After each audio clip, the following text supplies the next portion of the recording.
ਦ ਵੇ forward ਵਿੱਚ ਤੁਹਾਡਾ ਬਹੁਤ-ਬਹੁਤ ਸਵਾਗਤ ਹੈ। ਮੈਂ ਤੁਹਾਡਾ ਹੋਸਟ ਹਰਜੋਤ ਸਿੰਘ। ਅਸੀਂ ਅਫਗਾਨਿਸਤਾਨ ਵਿੱਚ ਪਿਛਲੇ ਕੁਝ ਸਮੇਂ ਵਿੱਚ ਇੱਕ ਬਹੁਤ ਜ਼ਿਆਦਾ ਵੱਡੇ ਲੈਵਲ ਤੇ ਰਾਜਨੀਤਿਕ ਉਥਲ-ਪੁਥਲ ਦੇਖੀ ਹੈ।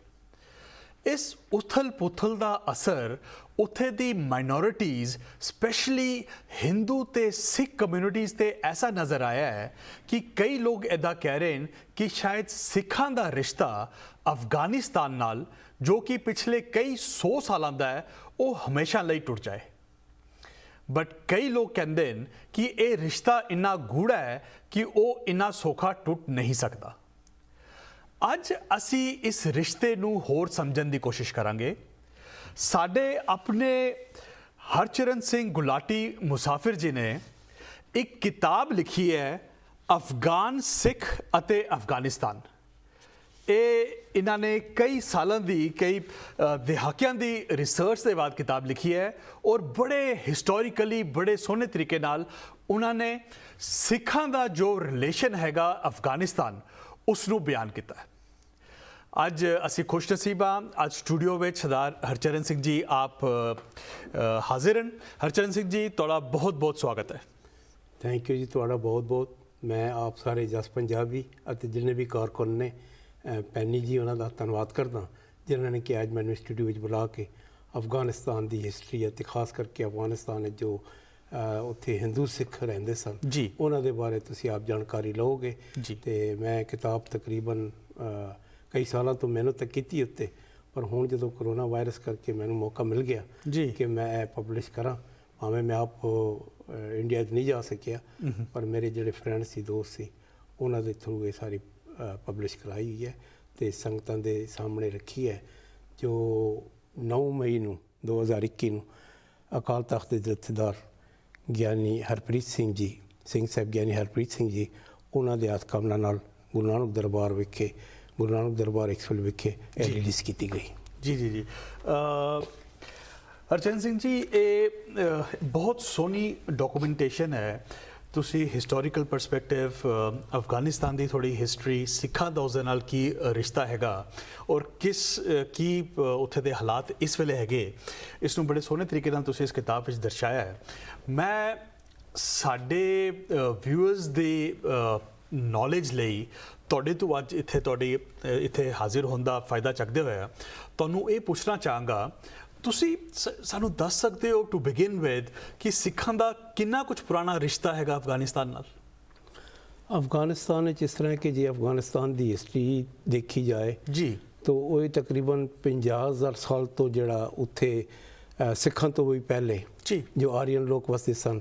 ਸ਼ੁਰੂ ਤੋਂ ਅਫਗਾਨਿਸਤਾਨ ਦਾ ਨਾਂ ਬਾਖਤਰੀਆ ਸੀ, ਫਿਰ ਆਰੀਆਨਾ ਪੜਿਆ ਅਤੇ ਇਸੇ ਤਰ੍ਹਾਂ ਜਦੋਂ ਗੁਰੂ ਨਾਨਕ ਸਾਹਿਬ ਜੀ ਅਫਗਾਨਿਸਤਾਨ ਦੀ ਫੇਰੀ 'ਤੇ ਆਏ ਸਨ ਜੀ, ਅਤੇ ਉਹਨਾਂ ਨੇ 520 ਈਸਵੀ ਦੇ ਵਿਚਕਾਰ ਅਫਗਾਨਿਸਤਾਨ ਵਿੱਚ ਜਦੋਂ ਬਗਦਾਦ ਤੋਂ ਹੋ ਕੇ ਸ਼ਹਿਰ ਦੁਸ਼ੰਬਾ, ਰਸ਼ੀਆ, ਉਸ ਵੇਲੇ ਰਸ਼ੀਆ ਕਹਿੰਦੇ ਆ, ਪਰ ਉੱਥੇ ਉਜ਼ਬੇਕਿਸਤਾਨ ਵਗੈਰਾ ਉੱਥੇ ਹੋ ਕੇ ਅਫਗਾਨਿਸਤਾਨ ਵਿੱਚ ਆਏ ਸਨ ਜੀ।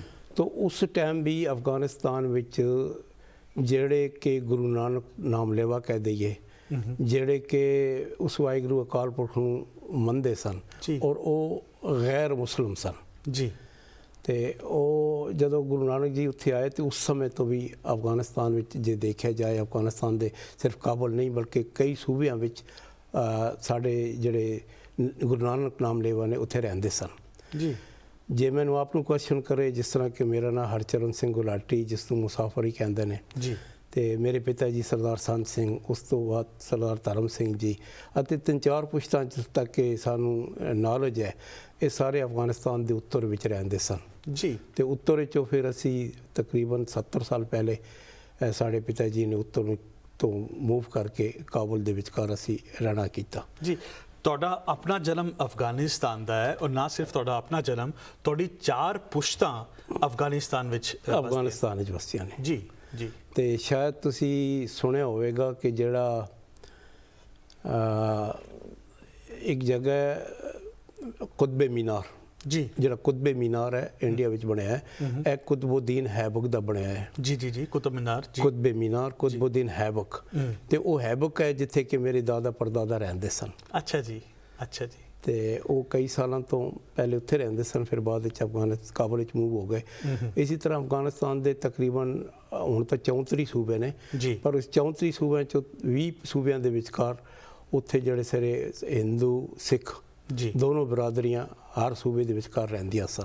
ਜੀ ਜੀ ਜੀ ਔਰ ਇਹਦਾ ਕੁਝ ਅਸੀਂ ਦੱਸ ਨਹੀਂ ਸਕਦੇ ਹਾਂ ਕਿ ਇਹ 1000 ਸਾਲ ਹੈ 2000 ਸਾਲ ਤੋਂ, ਕਿਉਂਕਿ ਤਕਰੀਬਨ ਇਸਲਾਮ ਦੇ ਆਉਣ ਤੋਂ ਪਹਿਲੇ ਵੀ ਜੀ ਜੋ ਅਫਗਾਨਿਸਤਾਨ ਦਾ ਧਰਮ ਕਹਿ ਦਈਏ, ਸ਼ੁਰੂ ਤੋਂ ਬੁੱਧ ਧਰਮ ਸੀਗਾ।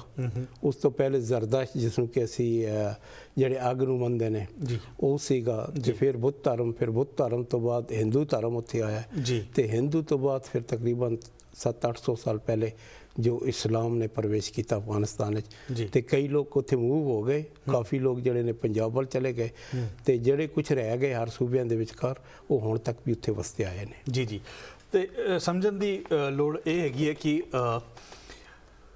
ਮੁਸਲਿਮ ਪੋਪੂਲੇਸ਼ਨ ਦੇ ਇਲਾਵਾ ਕਈ ਮਾਈਨੋਰਿਟੀਜ਼ ਜਿਹੜੀਆਂ ਉੱਥੇ ਪਹਿਲੇ ਦੀ ਵਸਦੀਆਂ ਸੀਗੀਆਂ, ਜਿਨ੍ਹਾਂ 'ਚ ਹਿੰਦੂ ਸੀਗੇ, ਬੁੱਧਿਸਟ ਸੀਗੇ, ਕੁਝ ਜਿਊਜ਼ ਸੀਗੇ, ਤੁਸੀਂ ਕਿਹਾ ਜ਼ੋਰਾਸਟਰ ਸੀਗੇ। ਤੇ ਜਦ ਗੁਰੂ ਨਾਨਕ ਪਾਤਸ਼ਾਹ ਉੱਥੇ ਜਾਂਦੇ ਨੇ ਤੇ ਉੱਥੇ ਦੀ ਜੋ ਕੁਝ ਗੈਰ ਮੁਸਲਿਮ ਪੋਪੂਲੇਸ਼ਨਸ ਹਨ, ਉਹਨਾਂ ਨੇ ਸਿੱਖੀਜ਼ਮ ਅਡਾਪਟ ਕੀਤਾ, ਔਰ ਉਹ ਜਿਹੜਾ ਰਿਸ਼ਤਾ ਉਦੋਂ ਸ਼ੁਰੂ ਹੋਇਆ ਹੈ ਉਹ ਹਾਲੇ ਤੱਕ ਚੱਲਦਾ ਹੈ। ਜਿਹੜੇ ਬਾਅਦ ਵਿੱਚ ਸਾਡੇ ਗੁਰੂ ਸਾਹਿਬਾਨ ਹੋਏ ਨੇ, ਜਾਂ ਇਨੀਸ਼ੀਅਲ ਈਅਰਸ ਗੁਰੂ ਸਾਹਿਬਾਨ ਦੇ ਬਾਅਦ ਜਿਹੜੇ ਸਿੱਖ ਲੀਡਰਸ਼ਿਪ ਹੋਈ ਹੈ, ਉਹਨਾਂ ਦਾ ਕਾਬੁਲ ਦੀ ਸੰਗਤ ਦੇ ਨਾਲ ਰਿਸ਼ਤਾ ਰਿਹਾ। ਮੈਂ ਗੁਰੂ ਨਾਨਕ ਤੋਂ ਦੱਸਾਂ ਕਿ ਜਦੋਂ ਗੁਰੂ ਨਾਨਕ ਸਾਹਿਬ ਦੇਵ ਜੀ ਕਾਬੁਲ ਆਏ ਸਨ, ਜੀ ਤਾਂ ਇਹ ਕਿ ਨਹੀਂ ਸਿਰਫ ਉਸ ਵੇਲੇ ਸਿੱਖਾਂ ਨੇ ਉਹਨਾਂ ਨੂੰ ਗੁਰੂ ਮੰਨਿਆ, ਬਲਕਿ ਉੱਥੋਂ ਦੇ ਜਿਹੜੇ ਕਿ ਸਿਆਣੇ ਮੁਸਲਮਾਨ ਵੀ ਸਨ, ਜੀ ਉਹ ਵੀ ਗੁਰੂ ਨਾਨਕ ਨੂੰ ਆਪਣਾ ਪੀਰ ਮੰਨਦੇ ਸਨ। ਤੇ ਐਜ਼ ਅ ਫਕੀਰ ਉਹ ਕਹਿੰਦੇ ਸਨ ਗੁਰੂ ਨਾਨਕ ਹਿੰਦ ਦਾ ਫਕੀਰ ਆਇਆ ਹੈ। ਜੀ ਉਸ ਤੋਂ ਬਾਅਦ ਜਦੋਂ ਗੁਰੂ ਨਾਨਕ ਤੋਂ ਬਾਅਦ ਫਿਰ ਗੁਰੂ ਅਮਰਦਾਸ ਜੀ ਤੋਂ ਲੈ ਕੇ ਸ੍ਰੀ ਗੁਰੂ ਗੋਬਿੰਦ ਸਿੰਘ ਜੀ ਤੱਕ ਜੀ ਅਫਗਾਨ ਸਿੱਖਾਂ ਦਾ ਰਿਸ਼ਤਾ ਬਹੁਤ ਹੀ ਰਿਹਾ ਹੈ। ਜਿਸ ਤਰ੍ਹਾਂ ਗੁਰੂ ਅਮਰਦਾਸ ਜੀ ਨੇ 22 ਮੰਜੀਆਂ, ਜੋ 22 ਪ੍ਰਚਾਰਕ 22 ਸੂਬਿਆਂ 'ਚ ਭੇਜਿਆ ਸੀ ਹਿੰਦੁਸਤਾਨ ਵਿੱਚ, ਤਾਂ ਕਿਉਂਕਿ ਕਾਬੁਲ ਵਿੱਚ ਵੀ ਸਿੱਖ ਸੰਗਤ ਰਹਿੰਦੀ ਸੀ, ਤੇ ਉਹਨਾਂ ਨੇ ਇੱਕ ਪ੍ਰਚਾਰਕ ਅਫਗਾਨਿਸਤਾਨ ਵਿੱਚ ਭੇਜਿਆ।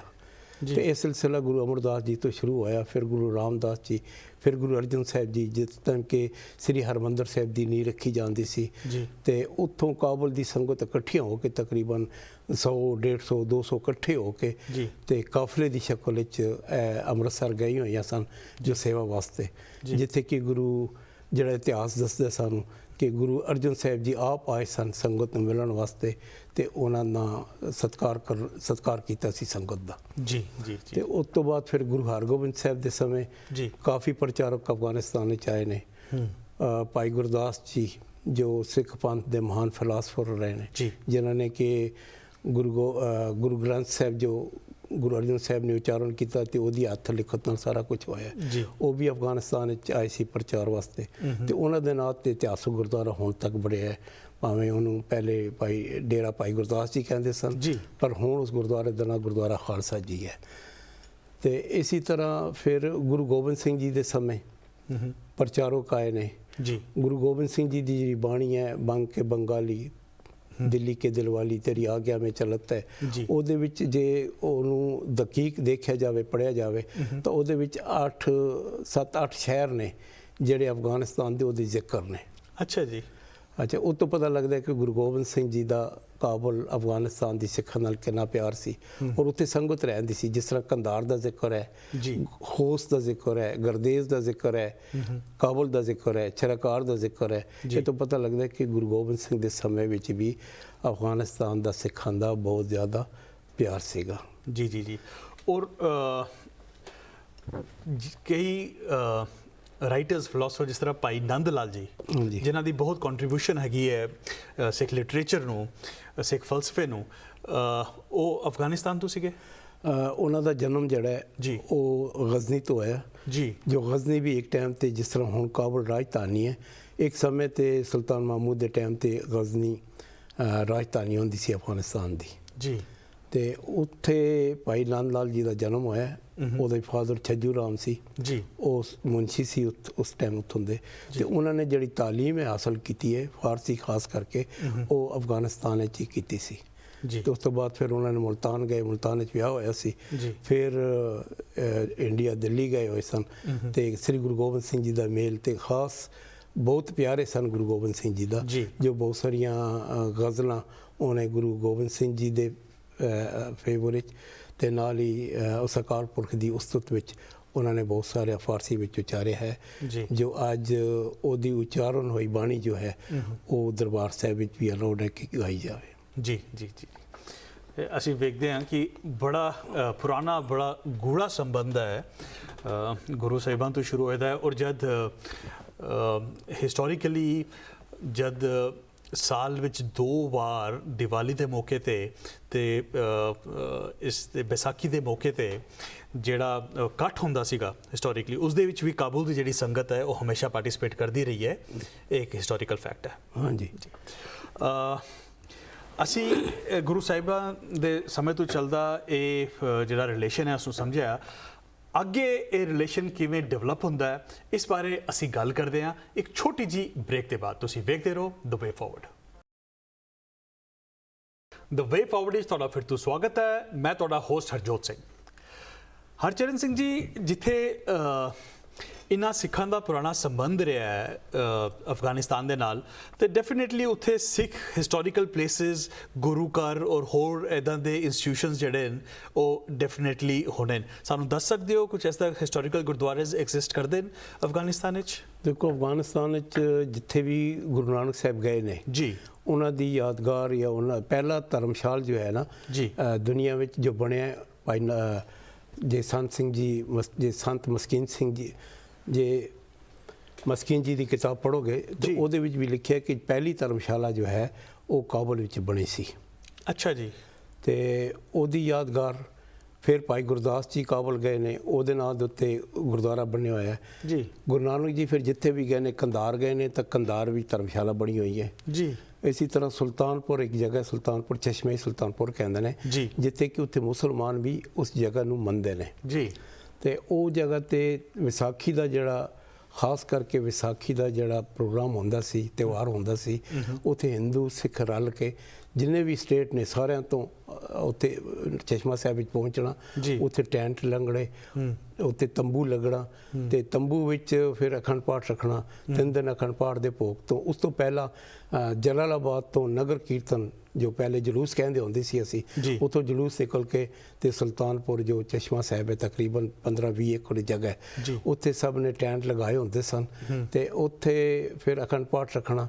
ਅਖੰਡ ਪਾਠ ਤੋਂ ਬਾਅਦ ਫਿਰ ਉੱਥੇ ਵਿਆਹ ਸ਼ਾਦੀਆਂ ਹੁੰਦੀਆਂ ਸਨ। ਅੱਛਾ ਜੀ। ਤਕਰੀਬਨ 100-150 ਵਿਆਹ ਸ਼ਾਦੀ ਜਿਹੜੀ ਹੁੰਦੀ ਸੀ, ਉਹ ਇੱਕ ਦਿਨ ਮੰਗਣੀ ਤੇ ਦੂਜੇ ਦਿਨ ਵਿਆਹ, ਬਿਨਾਂ ਖਰਚੇ ਤੋਂ ਤਕਰੀਬਨ 11 ਅਫਗਾਨੀ ਦੇ ਨਾਲ ਗੁਰਦੁਆਰਾ ਸਾਹਿਬ ਜਮ੍ਹਾਂ ਕਰਾ ਕੇ ਤੇ ਇਹ ਵਿਆਹ ਹੁੰਦਾ ਸੀ, ਜੋ ਇੱਕ ਅਲੌਕਿਕ ਨਜ਼ਾਰਾ ਸੀ। ਇਹ ਹਾਲੇ ਤੱਕ ਹੁੰਦਾ ਸੀਗਾ? ਇਹ ਤਕਰੀਬਨ 1980 ਤੱਕ ਹੁੰਦਾ ਸੀ। ਅੱਛਾ, 1980 ਤੱਕ। ਅੱਛਾ ਜੀ। ਤੇ ਉਸ ਤੋਂ ਬਾਅਦ ਜਦੋਂ ਰਸ਼ੀਆ ਆ ਗਿਆ ਤੇ ਥੋੜੀ ਜਿਹੀ ਗੜਬੜ ਹੋ ਗਈ, ਉਤਲ ਪੁਤਲ ਹੋ ਗਈ ਤੇ ਉਹ ਫਿਰ ਚਸ਼ਮਾ ਸਾਹਿਬ ਵੀ ਹੁਣ ਵੀ ਜਾਂਦੇ ਨੇ ਕਈ ਜਿਹੜੇ ਉੱਥੇ ਰਹਿੰਦੇ ਨੇ ਵਿਸਾਖੀ ਤੇ ਜਾਂ ਗੁਰੂ ਨਾਨਕ ਦੇਵ ਜੀ ਦੇ ਗੁਰਪੁਰਬ ਤੇ। ਅੱਛਾ ਜੀ। ਪਰ ਲੇਕਿਨ ਇਹ ਜਲੂਸ ਜਾਂ ਨਗਰ ਕੀਰਤਨ ਉਹ ਹੁਣ ਬੰਦ ਹੈ। ਜਦੋਂ ਤੱਕ ਵਾਹਿਗੁਰੂ ਕਿਰਪਾ ਕਰੇਗਾ ਤੇ ਦੁਬਾਰਾ ਜੇ ਅਫਗਾਨੀ ਲੋਕ ਉੱਥੇ ਜਾ ਸਕਣ ਤਾਂ ਸ਼ਾਇਦ ਹੋਏਗਾ, ਨਹੀਂ ਤਾਂ ਹੁਣ ਅਸਥਾਨ ਹੈ ਉੱਥੇ ਜੀ, ਇਹ ਧਾਰਮਿਕ ਅਸਥਾਨ ਉੱਥੇ ਮੌਜੂਦ ਹੈ ਜੀ। ਇਹੋ ਜਿਹੇ ਹੋਰ ਵੀ ਧਾਰਮਿਕ ਅਸਥਾਨ ਨੇ। ਭਾਈ ਗੁਰਦੁਆਰਾ ਗੁਰੂ ਹਰਿਰਾਏ ਸਾਹਿਬ ਜੀ ਦਾ, ਜਿੱਥੇ ਕਿ ਗੁਰੂ ਹਰਿਰਾਏ ਸਾਹਿਬ ਜੀ ਨੇ ਯਾਦ ਵਿੱਚ ਭਾਈ ਗੋਂਦਾ ਜੀ ਨੇ ਗੁਰੂ ਹਰਿਰਾਏ ਸਾਹਿਬ ਜੀ ਦੇ ਦਰਸ਼ਨ ਕੀਤੇ ਸੀ ਤੇ ਉਹ ਹੁਣ ਵੀ ਗੁਰੂ ਹਰਿਰਾਏ ਸਾਹਿਬ ਜੀ ਦੇ ਨਾਂ ਤੇ ਗੁਰਦੁਆਰਾ ਮੰਜੀ ਸਾਹਿਬ ਉੱਤੇ ਯਾਦ ਕੀਤਾ ਜਾਂਦਾ ਹੈ। ਤੇ ਭਾਈ ਸਾਹਿਬ ਜੀ, ਇਹ ਅਸੀਂ ਕਾਫੀ ਉੱਥੇ ਐਕਸਟ੍ਰੀਮਿਜ਼ਮ ਜਾਂ ਰੈਡੀਕਲ ਲੋਕਾਂ ਦਾ ਰਾਜ ਵੇਖਿਆ ਪਿਛਲੇ ਕੁਝ ਸਮੇਂ ਵਿੱਚ। ਜਿਵੇਂ ਸਾਨੂੰ ਯਾਦ ਹੈ ਜਿਹੜੇ ਬੁੱਧਿਸਟ ਕੁਝ ਸਟਰਕਚਰ ਸੀਗੇ ਬਾਮਿਆਨ ਵਿੱਚ, ਉਹਨਾਂ ਨੂੰ ਤੋੜਾ ਗਿਆ ਸੀ। ਇੱਦਾਂ ਜਿਹੜੇ ਸਿੱਖਾਂ ਦੇ ਗੁਰੂ ਘਰ ਹਨ ਉਹਨਾਂ ਉੱਪਰ ਇੱਦਾਂ ਦੇ ਹਮਲੇ ਦੇਖੇ ਗਏ ਨੇ ਅਫਗਾਨਿਸਤਾਨ ਵਿੱਚ? ਦੇਖੋ, ਜਦੋਂ ਤੱਕ ਮੇਰੀ ਯਾਦ 'ਚ ਹੈ ਜੀ, ਤੇ ਉਸ ਤੋਂ ਪਹਿਲੇ ਵੀ ਜਿਹੜੇ ਸਾਡੇ ਉੱਥੇ ਹਿੰਦੂ ਸਿੱਖ ਰਹਿੰਦੇ ਸਨ, ਹੁਣ ਗੁਰਦੁਆਰੇ ਵੀ ਹਨ ਤੇ ਮੰਦਰ ਵੀ। ਜਿਹੜੇ 5000 ਸਾਲ ਪੁਰਾਣਾ ਮੰਦਰ ਵੀ ਉੱਥੇ ਆਸਾਮਾਈ ਮੰਦਰ ਹੈ ਜੀ। ਲੇਕਿਨ ਇਹ ਕਦੀ ਨਹੀਂ ਹੋਇਆ ਕਿ ਧਾਰਮਿਕ ਦੇ ਨਾਂ 'ਤੇ ਮੁਸਲਮਾਨ ਕਦੀ ਆਏ ਹੋਣ ਗੁਰਦੁਆਰੇ 'ਤੇ ਹਮਲਾ ਕੀਤਾ ਹੋਣੇ ਜਾਂ ਗੁਰਦੁਆਰੇ ਨੂੰ ਲੁੱਟਿਆ ਹੋਵੇ, ਇਹ ਕਦੀ ਨਹੀਂ ਹੋਇਆ। ਜਾਂ ਸਿੱਖਾਂ ਦੇ ਘਰਾਂ 'ਤੇ ਕੋਈ ਇਸ ਤਰ੍ਹਾਂ ਲੁੱਟ ਨਹੀਂ ਹੋਈ ਹੈ। ਜਦੋਂ ਸਿਵਲ ਵਾਰ ਹੋ ਗਈ ਤੇ ਸਿਵਲ ਵਾਰ ਦੇ ਵਿਚਕਾਰ ਜੇ ਮਿਜ਼ਾਈਲ ਗਿਰਦਾ ਤੇ ਉਹ ਸਾਡੇ ਘਰ 'ਤੇ ਵੀ ਗਿਰ ਸਕਦਾ, ਮੁਸਲਮਾਨ ਦੇ ਘਰ 'ਤੇ ਵੀ। ਜੇ ਮਸਜਿਦ 'ਤੇ ਗਿਰ ਸਕਦਾ, ਉਹ ਗੁਰਦੁਆਰੇ ਵੀ ਗਿਰ ਸਕਦਾ। ਇਸ ਤਰ੍ਹਾਂ ਹੋਏ ਨੇ। ਅੱਛਾ। ਤੇ ਪਿੱਛੇ ਜਦੋਂ ਬਾਬਰੀ ਮਸਜਿਦ ਦਾ किस्सा भी होया सी जी। 92 ਦੀ ਗੱਲ ਹੈ ਸ਼ਾਇਦ ਤੀ ਜੀ ਤੇ ਉਸ ਟਾਈਮ ਵੀ ਅਫਗਾਨਿਸਤਾਨ ਵਿੱਚ ਕੋਈ ਐਸੀ ਮਾੜੀ ਗੱਲ ਨਹੀਂ ਹੋਈ ਹੈ ਨਾ ਗੁਰਦੁਆਰਿਆਂ ਤੇ ਕਦੀ ਹਮਲਾ ਕੀਤਾ ਗਿਆ ਠੀਕ ਹੈ ਕੁਝ ਲੋਕ ਹੁੰਦੇ ਨੇ ਜਿਹੜੇ ਕਿ ਗੁੱਸੇ ਵਿੱਚ ਆ ਕੇ ਥੋੜਾ ਬਹੁਤਾ ਬੁਰਾ ਭਲਾ ਕਹਿੰਦੇ ਸੀ ਅੱਛਾ ਪਰ ਹੁਣ ਤੱਕ ਇਹ ਕੰਮ ਨਹੀਂ ਹੋਇਆ ਤੇ ਅੱਛਾ ਜੇ ਗੁਰਦੁਆਰਿਆਂ 'ਚ ਪਿੱਛੇ ਮਾਰਚ ਵਿੱਚ ਹੋਇਆ ਸੀ 2020 ਵਿੱਚ ਗੁਰਦੁਆਰੇ 'ਚ ਇੱਕ ਆਤੰਕਵਾਦੀ ਹਮਲਾ ਹੋਇਆ ਉਹ ਤਾਂ ਕਿਸੇ ਗੈਰ ਹੈ ਤਾਂ ISS ਆਦਮੀ ਹੋਣਾ ਹੈ ਜਿਹਨੇ ਕਿਹਾ ਕਿ ਉੱਥੇ ਹਮਲਾ ਕਰਕੇ 20-25 ਜਿਹੜੇ ਸਿੱਖ ਸਨ ਨਾਲ 2 ਮੁਸਲਮਾਨ ਮਾਰੇ ਗਏ ਤੇ ਇਹ ਕੰਮ ਉੱਥੇ ਮਸਜਿਦਾਂ ਵਿੱਚ ਵੀ ਹੋਇਆ ਸ਼ੀਆ ਮਸਜਿਦ ਵਿੱਚ ਵੀ ਇਹ ਕੰਮ ਹੋਇਆ ਲੇਕਿਨ ਜਿਸ ਤਰ੍ਹਾਂ ਕਿ 1700 ਜਾਂ 1800 ਸਾਲ ਪੁਰਾਣਾ ਜਿਹੜਾ ਬੁੱਧ ਦਾ ਜਿਹੜਾ ਸਟੈਚੂ ਸੀ ਤਕਰੀਬਨ ਸੰਸਾਰ ਵਿੱਚ ਸਭ ਤੋਂ ਉੱਚਾ ਸਟੈਚੂ 53 ਮੀਟਰ ਦਾ ਲੰਬਾ ਸੀ ਔਰ ਮੈਂ ਉੱਥੇ ਗਿਆ ਦੇਖਿਆ ਵੀ ਸੀ ਜੀ ਔਰ ਉਸ ਬੁੱਧ ਉੱਤੇ ਐਸੇ ਜਿਹੜਾ ਨਕਾਸ਼ੀ ਕੀਤੀ ਸੀਗੀ ਜਿਹੜੇ ਰੰਗ ਉੱਥੇ ਵਰਤੇ ਗਏ ਸਨ ਤੁਸੀਂ ਹਿਸਾਬ ਲਓ 17 ਸਾਲ ਪਹਿਲੇ ਯੂਜ਼ ਹੋਏ ਸੀ ਤੇ ਹੁਣ ਵੀ ਉਸੇ ਤਰ੍ਹਾਂ ਲੱਗਦੇ ਸੀ ਜੀ ਤੇ ਮੀਨਾਕਾਰੀ ਕਿੰਨੀ ਵਧੀਆ ਸੀ ਤੇ ਇਹ ਪਤਾ ਨਹੀਂ ਕਿ ਇਹ ਤਾਲਿਬਾਨ ਦੀ ਕਿਸ ਤਰ੍ਹਾਂ ਮੱਤ ਮਾਰੀ ਗਈ ਕਿਉਂਕਿ ਉੱਥੋਂ ਦੀ ਜਿਹੜੀ ਪਿਛਲੀਆਂ ਗੌਰਮੈਂਟਾਂ ਸਨ ਸ਼ਾਹ ਜ਼ਾਹਿਰ ਸ਼ਾਹ ਜਾਂ ਹੋਰ ਜਿਹੜੀ ਸਰਕਾਰਾਂ ਸਨ ਉਹਦੀ ਚੰਗੀ ਤਰ੍ਹਾਂ ਦੇਖਭਾਲ ਵੀ ਕਰਦੀ ਹੁੰਦੀ ਸੀ ਅੱਛਾ ਸਗੋਂ ਜਾਪਾਨੀ ਲੋਕ ਆ ਕੇ ਉਹਨੂੰ ਠੀਕ ਕਰਦੇ ਸਨ ਤੇ ਟੂਰਿਸਟ ਬਹੁਤ ਇੱਕ ਵਧੀਆ ਜਗ੍ਹਾ ਸੀ ਟੂਰਿਸਟ ਵਾਸਤੇ ਜੀ ਜੀ ਤੇ ਇਹ ਪਤਾ ਨਹੀਂ ਕਿ ਜਾਂ ਕਿਸੇ ਕੱਟੜਵਾਦੀਆਂ ਦਾ ਸੀਗਾ ਕਿ ਅਸੀਂ ਜੀ ਜੀ ਜੀ ਜੀ ਉਹਨਾਂ ਨੂੰ ਰਾਤ ਹੈ ਬਿਲਕੁਲ ਤੇ ਅਰਚਨ ਸਿੰਘ ਜੀ ਅਗਰ ਅਸੀਂ ਸਿੱਖਾਂ ਦਾ ਅਫਗਾਨਿਸਤਾਨ ਦਾ ਜਿਹੜਾ ਸਿੱਖ ਸਮਾਜ ਹੈ ਹਿੰਦੂ ਸਮਾਜ ਉਸ ਨੂੰ ਹੋਰ ਸਮਝਣਾ ਚਾਹੀਏ ਤੇ ਕਿਆ ਸਿੱਖ ਔਰ ਹਿੰਦੂ ਸ਼ਹਿਰਾਂ ਵਿੱਚ ਹੀ ਵਸੇ ਨੇ ਖਾਲੀ ਉੱਥੇ ਕਿ ਪਿੰਡਾਂ ਵਿੱਚ ਵੀ ਵਸੇ ਹੋਏ ਨੇ ਪਹਿਲਾਂ ਸ਼ੁਰੂ ਤੋਂ ਜਿਹੜੇ ਹਿੰਦੂ ਸਿੱਖ ਸਨ ਇਹ ਪਿੰਡਾਂ ਵਿੱਚ ਵਸਦੇ ਸਨ ਅੱਛਾ ਜੀ ਅਕਸਰ ਲੋਕ ਜਿਹੜੇ ਪਿੰਡਾਂ 'ਚ ਸਨ ਅੱਛਾ ਉਹ ਬਾਅਦ ਦੇ ਵਿਚਕਾਰ ਜਦੋਂ ਪਿੰਡਾਂ 'ਚ ਗੜਬੜ ਹੁੰਦੀ ਰਹੀ ਜਾਂ ਕੰਮ ਦੀ ਵਜ੍ਹਾ ਕਰਕੇ ਸ਼ਹਿਰਾਂ ਵਿਚਕਾਰ ਕੰਮ ਜ਼ਿਆਦਾ ਹੁੰਦਾ ਗਿਆ ਤੇ ਉਹ ਫਿਰ ਇਕੱਠੇ ਹੁੰਦੇ ਗਏ ਖਾਸ ਕਰਕੇ ਕਿਉਂਕਿ ਇੱਕ ਤਾਂ ਆਪਣੀ ਜਿਹੜੀ ਸਿੱਖਾਂ ਦੀ ਪਾਪੂਲੇਸ਼ਨ ਕਹਿ ਦਈਏ ਜਿੱਥੇ ਕਿ ਮੇਲ ਮਿਲਾਪ ਹੋਵੇ ਜਾਂ ਗੁਰਦੁਆਰੇ ਜਿੱਥੇ ਹੋ ਗਏ ਜਾਂ ਰਿਸ਼ਤਾਦਾਰੀ ਕਰਕੇ ਵੀ ਇਹ ਵੀ ਹੁੰਦਾ ਤੇ ਉਸ ਕਰਕੇ ਫਿਰ ਸ਼ਹਿਰਾਂ ਵਿੱਚ ਲੋਕ ਇਕੱਠੇ ਹੁੰਦੇ ਗਏ ਅੱਛਾ ਔਰ ਪਿੰਡਾਂ ਵਿੱਚ ਜਿਹੜੇ ਵੀ ਰਹਿੰਦੇ ਸਨ ਉਹਨਾਂ ਦੇ ਕੋਲ ਆਪਣੇ ਫਾਰਮ ਹੁੰਦੇ ਸਨ 20 ਏਕੜ 40 ਏਕੜ ਦੇ ਫਾਰਮ ਤੇ ਆਪ ਤਾਂ ਅਸੀਂ ਕੰਮ ਨਹੀਂ ਸੀ ਕਰਦੇ ਫਾਰਮ ਤੇ ਬਿਜ਼ਨਸ ਕਰਦੇ ਹੁੰਦੇ ਸਨ ਜੀ ਲੇਕਿਨ ਉਹ ਫਾਰਮ ਦੇ ਉੱਤੇ ਤਕਰੀਬਨ 100-200 ਸਾਲ ਪੁਰਾਣੀ ਵੀ ਹਿਸਟਰੀ ਕਹੀਏ ਸਾਡੇ ਕੋਲ ਹੈਗੀ ਕਿ ਹੁਣ ਤੱਕ ਵੀ ਉਹ ਫਾਰਮ ਉੱਥੇ ਮੌਜੂਦ ਨੇ ਅੱਛਾ ਤੇ ਸਿੱਖਾਂ ਦੀ ਜਨਰਲ ਜਿਹੜੀ ਆਰਥਿਕ ਸਥਿਤੀ ਹੈ ਉਹ ਠੀਕ ਸੀਗੀ ਉੱਥੇ ਬਹੁਤ ਵਧੀਆ ਅੱਛਾ ਜੀ ਸਗੋਂ ਕਈ ਫੈਕਟਰੀਆਂ ਦੇ ਮਾਲਕ ਸਨ ਜੀ ਤੇ ਜਿੰਨਾ ਵੀ ਐਕਸਪੋਰਟ ਇੰਪੋਰਟ ਸੀਗਾ ਉਹ ਜ਼ਿਆਦਾਤਰ ਜਿਹੜਾ ਹੈ ਉਹ ਹਿੰਦੂ ਸਿੱਖਾਂ ਦੇ ਥਰੂ ਹੀ ਆਉਂਦਾ ਸੀ ਅੱਛਾ ਖਾਸ ਕਰਕੇ ਕਾਬਲ ਵਿੱਚ ਕੰਧਾਰ ਵਿੱਚ ਤੇ ਹੋਰ ਜਿਹੜੇ ਵੱਡੇ ਸ਼ਹਿਰ ਨੇ ਜੀ ਇਹਨਾਂ ਵਿੱਚ ਜ਼ਿਆਦਾਤਰ ਜਿਹੜਾ ਹੈ ਉਹ ਸਿੱਖ ਹਿੰਦੂਆਂ ਦੇ ਕੋਲ ਹੀ ਆਉਂਦਾ ਸੀ ਬਿਜ਼ਨਸ ਸਗੋਂ ਕਈ ਵਾਰੀ ਜਿਹੜਾ ਡਾਲਰ ਦਾ ਰੇਟ ਵੀ ਨਿਕਲਦਾ ਸੀ ਬੈਂਕ ਵਾਲੇ ਵੀ ਜੀ ਉਹ ਇੱਕ ਸ਼ਹਿਜ਼ਾਦਾ ਮਾਰਕੀਟ ਹੈ ਜੀ ਅਫਗਾਨਿਸਤਾਨ ਵਿੱਚ ਜੋ ਐਕਸਚੇਂਜ ਮਾਰਕੀਟ ਕਹਿੰਦੇ ਨੇ ਉਹਦੇ ਵਿੱਚ ਜ਼ਿਆਦਾ ਤਕਰੀਬਨ 70% ਜਿਹੜੇ ਹਿੰਦੂ ਸਿੱਖਾਂ ਦੀ ਦੁਕਾਨਾਂ ਹੁੰਦੀਆਂ ਸਨ ਰਹਿੰਦੇ ਸਨ ਤੇ ਉੱਥੋਂ ਹੀ ਫੋਨ ਕਰਕੇ ਪੁੱਛਦੇ ਸਨ ਕਿ ਡਾਲਰ ਦਾ ਰੇਟ ਬੈਂਕ ਵਾਲੇ ਪੁੱਛਦੇ ਸਨ ਕੀ ਰੱਖਿਆ ਜਾਏ ਜੀ ਜੀ ਜੀ ਜੀ ਜੀ ਕਿ ਇਹ 80s ਵਿੱਚ ਲੋਕਾਂ ਨੇ ਛੱਡਿਆ 79 ਜਦ ਰਸ਼ੀਆ ਆਇਆ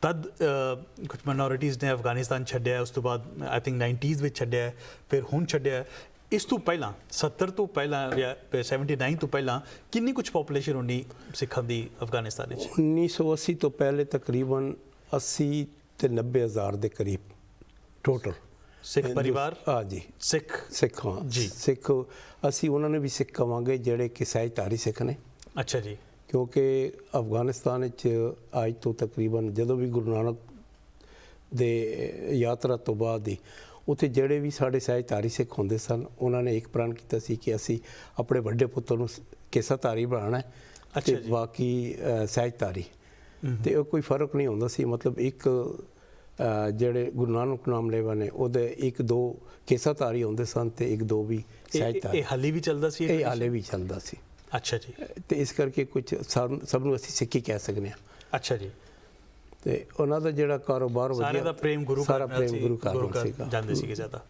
ਠੀਕ ਹੈ ਜੀ ਤੇ ਇਸ ਕਰਕੇ ਇਹ ਕੋਈ ਪਿੰਨ ਭੇਦ ਨਹੀਂ ਸੀ ਸਾਡੇ ਵਿੱਚ ਹੀ। ਤੇ ਕਾਰੋਬਾਰ ਵੀ ਅੱਛਾ ਸੀ ਸਭ ਦਾ ਜੀ ਗੁਰਦੁਆਰਿਆਂ ਨਾਲ ਜੁੜੇ ਹੋਏ ਸੀ ਜੀ ਆਪਣੀ ਮੁਸਲਮਾਨਾਂ ਨਾਲ ਵੀ ਜੇ ਆਣਾ ਜਾਣਾ ਜਿਹੜੇ ਵੀ ਕਿਉਂਕਿ ਬਿਜ਼ਨਸ ਜ਼ਿਆਦਾ ਜਿਹੜਾ ਸੀ ਉਹ ਸਾਡੇ ਅਫਗਾਨੀ ਹਿੰਦੂ ਸਿੱਖਾਂ ਦੇ ਹੱਥ ਸੀ। ਇਸ ਕਰਕੇ ਮੇਲ ਮਿਲਾਪ ਮੁਸਲਮਾਨਾਂ ਨਾਲ ਵੀ ਵਧੀਆ ਸੀਗਾ ਸਾਡਾ। ਜੀ ਜੀ ਜੀ ਜੀ ਇਹ ਪਿਛਲੇ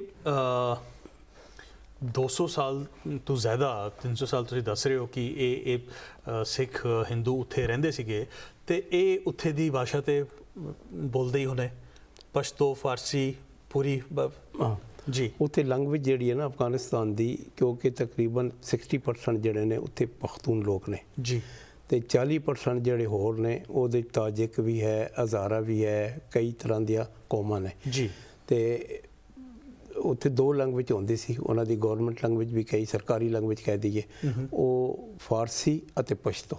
ਅੱਛਾ ਜੀ। ਤੇ ਇਸ ਕਰਕੇ ਜਿਹੜੇ ਵੀ ਉੱਥੇ ਰਹਿੰਦੇ ਸਨ ਜੀ ਜਿਹੜੇ ਜਿਸ ਇਲਾਕੇ 'ਚ ਲੋਕ ਸਾਡੇ ਸਰਦਾਰ ਰਹਿੰਦੇ ਸਨ ਉੱਥੋਂ ਦੀ ਲੈਂਗੁਏਜ ਪਸ਼ਤੋ ਉਹ ਸਾਰੇ ਪਸ਼ਤੋ ਵਧੀਆ ਬੋਲ ਲੈਂਦੇ ਸਨ ਤੇ ਜਿੱਥੇ ਫਾਰਸੀ ਜ਼ੁਬਾਨ ਸੀ ਉਹ ਫਾਰਸੀ ਬੋਲ ਲੈਂਦੇ ਸਨ। ਜੀ ਹੁਣ ਸਭ ਮੈਨੂੰ ਆਪ ਨੂੰ ਫਾਰਸੀ ਵੀ ਆਉਂਦੀ ਹੈ ਤੇ ਪਸ਼ਤੋ ਵੀ ਔਰ ਅਸੀਂ ਜਦੋਂ ਬੇਸਿਕ ਜਿਹੜੀ ਪੜ੍ਹਾਈ ਵੀ ਕੀਤੀ ਹੈ ਉੱਥੇ ਉਹ ਪਹਿਲੀ ਤੋਂ ਲੈ ਕੇ 12ਵੀਂ ਤੱਕ ਉਹ ਫਾਰਸੀ ਤੇ ਪਸ਼ਤੋ ਦੇ ਵਿੱਚ ਹੀ ਹੋਈ ਹੈ। ਜੀ ਜੀ ਜੀ ਤੇ ਆਪਣੇ ਜਿਹੜੇ ਪੰਜਾਬੀ ਨੇ ਉਹ ਸਕੂਲਾਂ ਵਿੱਚ ਗੁਰਦੁਆਰਿਆਂ ਵਿੱਚ ਪੰਜਾਬੀ ਸਕੂਲ ਵੀ ਰੱਖਦੇ ਹੁੰਦੇ ਸਨ। ਅਰਚਨ ਸਿੰਘ ਜੀ ਅਸੀਂ ਉਹਨਾਂ ਨੇ ਡਾਕਟਰ ਤੁਹਾਡੇ ਨਾਲ ਇਸ ਬਾਰੇ ਗੱਲ ਜਾਰੀ ਰੱਖਾਂਗੇ ਔਰ ਇੱਕ ਬਹੁਤ ਜ਼ਰੂਰੀ ਜਿਹੜਾ ਲੈਸਨ ਹੈ ਅਸੀਂ ਸਾਰੇ ਇਸ ਲਈ ਬਾਹਰਲੇ ਮੁਲਕਾਂ 'ਚ ਬੈਠੇ ਹਾਂ ਔਰ ਤੁਸੀਂ ਪੰਜਾਬ ਤੋਂ ਬਾਹਰ ਰਹਿ ਕੇ ਇੰਡੀਆ ਤੋਂ ਪਾਕਿਸਤਾਨ ਕਈ 100 ਸਾਲਾਂ ਵਿੱਚ ਬਾਹਰ ਰਹਿ ਕੇ ਵੀ ਉਹ ਜਿਹੜੀ ਪੰਜਾਬੀ ਲੈਂਗੁਏਜ ਹੈ ਉਹ ਜਿਹੜਾ ਕਲਚਰ ਹੈ ਉਹ ਰਿਲੀਜਨ ਕਿਵੇਂ ਮੇਨਟੇਨ ਕੀਤਾ ਹੈ ਇਹ ਇੱਕ ਬਹੁਤ ਵੱਡਾ ਲੈਸਨ ਹੈ ਸਾਰੇ ਸਿੱਖਾਂ ਵਾਸਤੇ ਸਾਰੀ ਦੁਨੀਆ ਵਿੱਚ ਜਿਹੜੇ ਅੱਜ ਦੀ ਡੇਟ ਵਿੱਚ ਸਾਰੀ ਦੁਨੀਆ ਵਿੱਚ ਫੈਲੇ ਨੇ। ਇਸ ਬਾਰੇ ਅਸੀਂ ਗੱਲ ਕਰਾਂਗੇ ਇੱਕ ਛੋਟੀ ਜੀ ਬ੍ਰੇਕ ਦੇ ਬਾਅਦ। ਤੁਸੀਂ ਵੇਖਦੇ ਰਹੋ ਦ ਵੇ ਫਾਰਵਰਡ। ਦ ਵੇ ਫਾਰਵਰਡ ਵਿੱਚ ਤੁਹਾਡਾ ਫਿਰ ਤੋਂ ਸਵਾਗਤ ਹੈ। ਮੈਂ ਤੁਹਾਡਾ ਹੋਸਟ ਹਰਜੋਤ ਸਿੰਘ।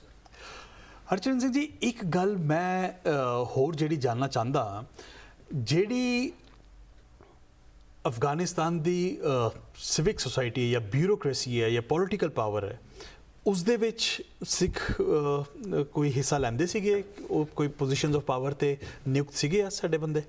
ਇਹ ਤਾਂ ਇਸ ਤਰ੍ਹਾਂ ਕਿ ਜੇ ਅਸੀਂ ਪਿੱਛੇ ਜਾਈਏ ਜੀ ਤਾਂ ਭਾਈ ਨੰਦ ਲਾਲ ਵੀ ਜਦੋਂ ਕਿ ਅਫਗਾਨਿਸਤਾਨ ਵਿੱਚ ਪੈਦਾ ਹੋਏ ਸੀ ਨਾ ਜੀ ਜੀ ਉਹਦੇ ਫਾਦਰ ਵੀ ਉੱਥੇ ਸਰ ਮੁਨਸ਼ੀ ਸੀ। ਮੁਨਸ਼ੀ ਦਾ ਬੜਾ ਵੱਡਾ ਰੁਤਬਾ ਹੁੰਦਾ ਹੈ ਜੀ। ਤੇ ਭਾਈ ਨੰਦ ਲਾਲ ਜੀ ਨੇ ਵੀ ਉਸ ਵੇਲੇ ਵੀ ਅਫਗਾਨ ਗਵਰਨਮੈਂਟ 'ਚ ਉਹਨੇ ਕੰਮ ਕੀਤਾ ਸ਼ੁਰੂ ਤੋਂ। ਅੱਛਾ ਜੀ। ਉਸ ਤੋਂ ਬਾਅਦ ਫਿਰ ਹੁਣ 70-80 ਸਾਲ ਪਹਿਲੇ ਦੀ ਗੱਲ ਕਰ ਲਈਏ ਜੀ ਜਿੱਥੇ ਕਿ ਅਫਗਾਨਿਸਤਾਨ ਦਾ ਸ਼ਾਹ ਅਮਾਨੁੱਲਾ ਖਾਨ ਜਿਸ ਨੇ ਕਿ ਅਫਗਾਨਿਸਤਾਨ ਦੀ ਆਜ਼ਾਦੀ ਪੂਰਨ ਤੌਰ ਤੇ ਆਜ਼ਾਦੀ ਹੈ ਉਹ ਅੰਗਰੇਜ਼ਾਂ ਕੋਲੋਂ ਲਈ ਸੀ ਜੀ।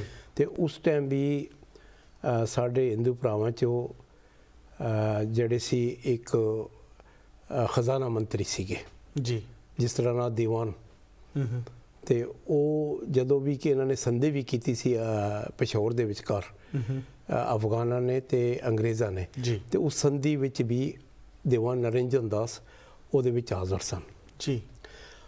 ਤੇ ਨਾਲ ਹੀ ਅਮਾਨੁੱਲਾ ਖਾਨ ਦਾ ਜਿਹੜਾ ਐਡਵਾਈਜ਼ਰ ਹੈ ਜਾਂ ਉਹਦੇ ਨਾਲ ਕਈ ਗੱਲਾਂ ਜਿਹੜੀਆਂ ਹੁੰਦੀਆਂ ਸਨ ਉਹਦੇ ਸਾਡੇ ਸਰਦਾਰ ਸਿੱਖ ਵੀ ਇੱਕ ਬਸੰਤ ਸਿੰਘ ਸੀ ਭਾਈ ਰਾਮ ਸਿੰਘ ਜੀ ਸੀ ਉਹ ਵੀ ਹਿੱਸਾ ਲੈਂਦੇ ਹੁੰਦੇ ਸਨ। ਜੀ ਜੀ ਅਸੀਂ ਇਸ ਵੇਲੇ ਵੀ ਵੇਖਿਆ ਕੈਨੇਡਾ ਵਿੱਚ ਅੰਬੈਸਡਰ ਸੀਗੇ ਭਟੀਜਾ ਜੀ ਸ਼ਾਮਦਾਸ ਭਟੀਜਾ ਜੀ ਜੀ ਤੇ ਹਲੇ ਵੀ ਉੱਥੇ ਦੀ ਸਰਕਾਰ ਵਿੱਚ ਹਿੰਦੂ ਤੇ ਸਿੱਖ ਸ਼ਾਮਿਲ ਹੁੰਦੇ ਆਏ ਨੇ। ਜਦੋਂ ਵੀ ਕੋਈ ਭਾਵੇਂ ਸਰਕਾਰਾਂ ਬਦਲਦੀਆਂ ਰਹੀਆਂ ਨੇ ਨਾ ਕਿਸੇ ਨਾ ਕਿਸੇ ਤਰੀਕੇ ਨਾਲ ਉੱਥੇ ਸਿੱਖਾਂ ਦਾ ਜਾਂ ਹਿੰਦੂਆਂ ਦਾ ਰੋਲ ਸਰਕਾਰ ਵਿੱਚ ਰਿਹਾ ਹੈ ਰਿਪਰੈਜ਼ੈਂਟੇਸ਼ਨ ਰਹੀ ਹੈ ਇਹ ਹੁਣੇ ਤਾਲਿਬਾਨ ਤੋਂ ਪਹਿਲੇ ਵੀ ਜੇ ਕਿਨੋਂ ਉਹਨਾਂ ਦਾ ਜਿਹੜੀ ਸਰਕਾਰ ਪਹਿਲੇ 20 ਸਾਲਾਂ ਤੋਂ ਜਦੋਂ ਕਰਜ਼ਈ ਸੀਗਾ ਅਸ਼ਰਫ ਗਨੀ ਸੀਗਾ ਉਹਨਾਂ ਦੇ ਨਾਲ ਵੀ ਜੋ ਸਾਡੇ ਸਿੱਖ ਸੀ ਕੁਝ ਐਡਵਾਈਜ਼ਰ ਵੀ ਰਹੇ ਨੇ ਤੇ ਨਾਲ ਐਮਪੀ ਵੀ ਰਹੇ ਨੇ ਜੋ ਇਲੈਕਸ਼ਨ ਲੜ ਕੇ ਆਏ ਇਲੈਕਸ਼ਨ ਇਸ ਵਾਰੀ ਇਲੈਕਸ਼ਨ ਨਹੀਂ ਸੀਗੀ ਪੁਰਾਣੇ ਸਮੇਂ 1967 ਦੇ ਵਿਚਕਾਰ ਇਲੈਕਸ਼ਨ ਲੜੀ ਗਈ ਸੀ ਜਿਸ ਵਿੱਚ ਸਰਦਾਰ ਜੈ ਸਿੰਘ ਫਾਨੀ ਐਜ਼ ਅ ਐਮਪੀ ਬਣਿਆ ਹੋਇਆ ਸੀਗਾ। ਅੱਛਾ ਜੀ। ਤੇ ਹੁਣ ਜਿਹੜੀ ਇਲੈਕਸ਼ਨ ਨਹੀਂ ਸੀ ਸਿਲੈਕਸ਼ਨ ਸੀ ਇੱਕ ਸੀਟ ਦਿੱਤੀ ਸੀ ਉਹਨਾਂ ਨੇ ਮਿਨਾਰਟੀ ਵਾਸਤੇ ਜਿਹੜਾ ਕਿ ਨਰਿੰਦਰਪਾਲ ਸਿੰਘ ਜੀ ਉੱਥੇ ਐਜ਼ ਅ ਐਮਪੀ ਕੰਮ ਕਰ ਰਿਹਾ ਸੀਗਾ। ਜੀ ਜੀ ਜੀ ਜੀ ਤੇ ਉੱਥੇ ਦੀ ਜੋ ਆਰਮੀ ਹੈ ਉਸ ਦੇ ਵਿੱਚ ਆਪਣੇ ਸਿੱਖ ਹੈਗੇ? ਜਿਹੜੀ ਅਫਗਾਨਿਸਤਾਨ ਦੀ ਆਰਮੀ ਹੈ ਤੇ ਉਹਦੇ 'ਚ ਇਹ ਹੈ ਕਿ ਅਫਗਾਨਿਸਤਾਨ ਵਿੱਚ ਜਿਹੜੀ ਮਿਲਟਰੀ ਹੈ ਨਾ ਜੀ, ਉਹ ਜਿੰਨੇ ਵੀ ਅਫਗਾਨ ਸਨ ਉਹ ਕੰਪਲਸਰੀ ਸੀਗੇ। ਅੱਛਾ ਜੀ, ਜਿਹੜੇ ਐਜੂਕੇਟਡ ਸੀ 1 ਸਾਲ, ਜਿਹੜੇ ਅਨਐਜੂਕੇਟਡ ਸੀ 2 ਸਾਲ ਜੀ, ਤੇ ਕੰਪਲਸਰੀ ਸੀ, ਉਸ ਕਰਕੇ ਸਾਰਿਆਂ ਨੇ ਵੀ ਮਿਲਟਰੀ ਕੀਤੀ ਹੈ, ਅੱਛਾ ਜੀ, ਜਿਹਦੇ 'ਚ ਮੈਂ ਵੀ 1 ਸਾਲ ਵਾਸਤੇ ਜੀ, ਐਜ਼ ਆ ਉੱਥੇ ਮੈਨੂੰ ਸਾਰਾ ਕੁਝ ਸਿਖਾਇਆ ਗਿਆ ਸੀ। ਜੀ। 73 74 ਦੇ ਵਿਚਕਾਰ ਮੈਂ 1 ਸਾਲ ਉੱਥੇ ਮਿਲਟਰੀ ਕੀਤੀ ਹੈ। ਤੇ ਇਸ 1-2 ਸਾਲ ਦੇ ਬਾਅਦ ਕੁਝ ਇਹਦਾ ਸਿੱਖ ਸੀਗੇ ਜੋ ਉਹਦੇ ਮਿਲਟਰੀ 'ਚ ਕੰਟੀਨਿਊ ਕਰਦੇ ਸੀਗੇ ਔਰ ਜੋ ਉੱਥੇ ਅਫਸਰ ਵਗੈਰਾ ਬਣੇ? ਸਾਡਾ ਇੱਕ ਬ੍ਰਿਗੇਡੀਅਰ ਡਾਕਟਰ ਸੰਤੋਖ ਸਿੰਘ ਅਮਰਾਈ ਹੈ ਜੀ, ਜੋ ਬ੍ਰਿਗੇਡੀਅਰ ਤੱਕ ਪਹੁੰਚਿਆ। ਅਗਰ 2-4 ਸਾਲ ਇੱਕ ਗੜਬੜ ਨਾ ਹੁੰਦੀ ਸ਼ਾਇਦ ਉਹ ਜਨਰਲ ਵੀ ਬਣ ਸਕਦਾ। ਜੀ, ਜੀ, ਜੀ, ਜੀ, ਔਰ 1970 ਵੇਲੇ ਸਾਡੇ ਹਿੰਦੂ ਭਰਾ ਜਿਹੜੇ ਸਨ ਜੀ, ਉਹ ਮਿਲਟਰੀ 'ਚ ਸ਼ਾਮਲ ਸਨ, ਜਿਹਦੇ 'ਚ ਕਰਨਲ ਤੱਕ ਵੀ ਉਹਨਾਂ ਦਾ ਰੁਤਬਾ ਰਿਹਾ ਹੈ। ਜੀ, ਜੀ, ਜੀ। ਅਰਜਨ ਸਿੰਘ ਜੀ, ਮੈਂ ਇਹ ਚੀਜ਼ ਵੇਖੀ ਹੈ ਜਦ ਵੀ ਆਪਾਂ ਕਿਸੇ ਅਫਗਾਨਿਸਤਾਨ ਦੇ ਬੰਦੇ ਨਾਲ ਗੱਲ ਕਰਦੇ ਹਾਂ ਜੋ ਕਿ ਹਿੰਦੂ ਜਾਂ ਸਿੱਖ ਕਮਿਊਨਿਟੀ ਨੂੰ ਬਿਲੋਂਗ ਕਰਦੇ ਹਨ, ਇੰਨਾ ਕੁਝ ਹੋਇਆ, ਉਹਨਾਂ ਨੂੰ ਮੁਲਕ ਛੱਡਣਾ ਪਿਆ, ਉਹਨਾਂ 'ਤੇ ਅਸੀਂ ਫੀਲ ਕਰਦੇ ਹਾਂ ਕਿ ਕਈ ਕਿਸਮ ਦੀ ਪਰਸੀਕਿਊਸ਼ਨ ਹੋਈ, ਬਟ ਫਿਰ ਵੀ ਉਹ ਕੋਈ ਨਫ਼ਰਤ ਦੇ ਲਫ਼ਜ਼ ਜਾਂ ਉਹ ਗੁੱਸਾ ਉਹ ਕਦੀ ਨਜ਼ਰ ਨਹੀਂ ਆਉਂਦਾ। ਉਹ ਕਦੀ ਅਫਗਾਨਿਸਤਾਨ ਵਾਸਤੇ ਜਾਂ ਉੱਥੇ ਦੇ ਲੋਕਾਂ ਵਾਸਤੇ, ਉੱਥੇ ਦੀ ਸਰਕਾਰਾਂ ਵਾਸਤੇ ਵੀ ਮਾੜਾ ਨਹੀਂ ਬੋਲਦੇ। ਇਸ ਦੀ ਕੀ ਵਜ੍ਹਾ ਵੇਖਦੇ ਹੋ ਤੁਸੀਂ? ਇਸ ਦੀ ਵਜ੍ਹਾ ਇਹ ਹੈ ਕਿ ਇੱਕ ਤਾਂ ਜਿਹੜੇ ਅਫਗਾਨਿਸਤਾਨ ਵਿੱਚ ਅਸੀਂ ਜਿਹੜੇ ਹਿੰਦੂ ਸਿੱਖ ਰਹਿੰਦੇ ਸਨ ਜੀ, ਇੱਕ ਤਾਂ ਆਪਸ ਵਿੱਚ ਬੜਾ ਪਿਆਰ ਤੇ ਪ੍ਰੇਮ ਨਾਲ ਰਹਿੰਦੇ ਹੁੰਦੇ ਸਨ। ਜੀ, ਕੋਈ ਨਫ਼ਰਤ ਮੁਸਲਮਾਨਾਂ ਨਾਲ ਵੀ? ਹਾਂਜੀ, ਮੁਸਲਮਾਨਾਂ ਨਾਲ ਜੀ। ਤੇ ਜਦੋਂ ਵੀ ਕੋਈ ਸਾਡੇ ਆਪਣੇ ਪ੍ਰੋਗਰਾਮ ਹੁੰਦੇ ਸੀ, ਜਿਸ ਤਰ੍ਹਾਂ ਵਿਸਾਖੀ ਹੋ ਗਈ, ਦੀਵਾਲੀ ਹੋ ਗਈ, ਜੀ, ਇਹ ਰਲ ਮਿਲ ਕੇ ਅਸੀਂ ਕਰਦੇ ਹੁੰਦੇ ਸੀ। ਜੀ। ਤੇ ਮੁਸਲਮਾਨਾਂ ਦੇ ਵੀ ਜਿਹੜੇ ਤਿਉਹਾਰ ਹੁੰਦੇ ਸਨ, ਜਿਸ ਤਰ੍ਹਾਂ ਈਦ ਹੋ ਗਈ, ਤੇ ਅਸੀਂ ਜਾਂਦੇ ਸੀ ਉਹਨਾਂ ਨੂੰ ਈਦੀ ਮਨਾਉਣ ਵਾਸਤੇ, ਕੁਝ ਨਾ ਕੁਝ ਤੋਹਫਾ ਗਿਫਟ ਲੈ ਜਾਂਦੇ। ਤੇ ਉਹ ਵੀ ਜਦੋਂ ਦੀਵਾਲੀ ਹੁੰਦੀ ਸੀ ਤੇ ਉਹ ਪਹੁੰਚਦੇ ਹੁੰਦੇ ਸਨ। ਅੱਛਾ ਜੀ। ਜਦੋਂ ਵੀ ਗੁਰਦੁਆਰੇ 'ਚ ਕੋਈ ਪ੍ਰੋਗਰਾਮ ਹੁੰਦੇ ਸਨ, ਉਹਨਾਂ ਦੇ ਵੱਡੇ ਵੱਡੇ ਮਿਨਿਸਟਰ ਜਿਹੜੇ ਸੀ ਜੀ, ਉਹ ਵੀ ਆ ਕੇ ਵਧਾਈ ਦਿੰਦੇ ਸਨ, ਨਾਲ ਬੋਲਦੇ ਸਨ ਸਿੱਖੀਜ਼ਮ ਦੇ ਉੱਤੇ ਕੁਝ ਨਾ ਕੁਝ, ਅਸੀਂ ਵੀ ਉਹਨਾਂ ਨੂੰ ਦੱਸਦੇ ਰਹਿੰਦੇ ਸੀ। ਤੇ ਇੱਕ ਪਠਾਣਾ ਤੇ ਅਫਗਾਨਾਂ ਵਿਚਕਾਰ, ਜਿਹੜੇ ਅਫਗਾਨ ਸਿੱਖਾਂ ਵਿਚਕਾਰ ਨਾ ਇੱਕ ਐਸਾ ਪਿਆਰ ਸੀ ਕਿ ਬਹੁਤ ਘੱਟ ਹੁੰਦੀ ਸੀ ਕਿ ਨਫ਼ਰਤ ਕਰਨ।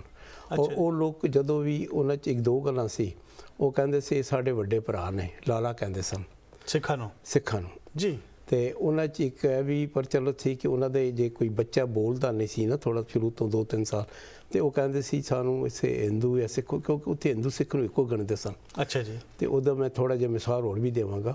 ਤੇ ਉਹ ਫਿਰ ਆਉਂਦੇ ਸਨ ਤੇ ਰੋਟੀ ਮੰਗਦੇ ਸਨ, ਜੀ ਤੁਹਾਡੀ ਰੋਟੀ ਜੇ ਸਾਡੇ ਬੱਚੇ ਦੇ ਮੂੰਹ ਲੱਗ ਜਾਏ ਨਾ ਤੇ ਇਹ ਬੋਲਣ ਲੱਗਦਾ ਹੈ। ਇਹ ਹੁਣ ਤੱਕ ਵੀ ਉੱਥੇ ਚੱਲ ਰਿਹਾ। ਜੀ, ਜੀ। ਤੇ ਜੇ ਵਿਸ਼ਵਾਸ ਵੀ ਉਹਨਾਂ ਦਾ ਹਿੰਦੂ ਸਿੱਖਾਂ ਤੇ ਜ਼ਿਆਦਾ ਸੀ।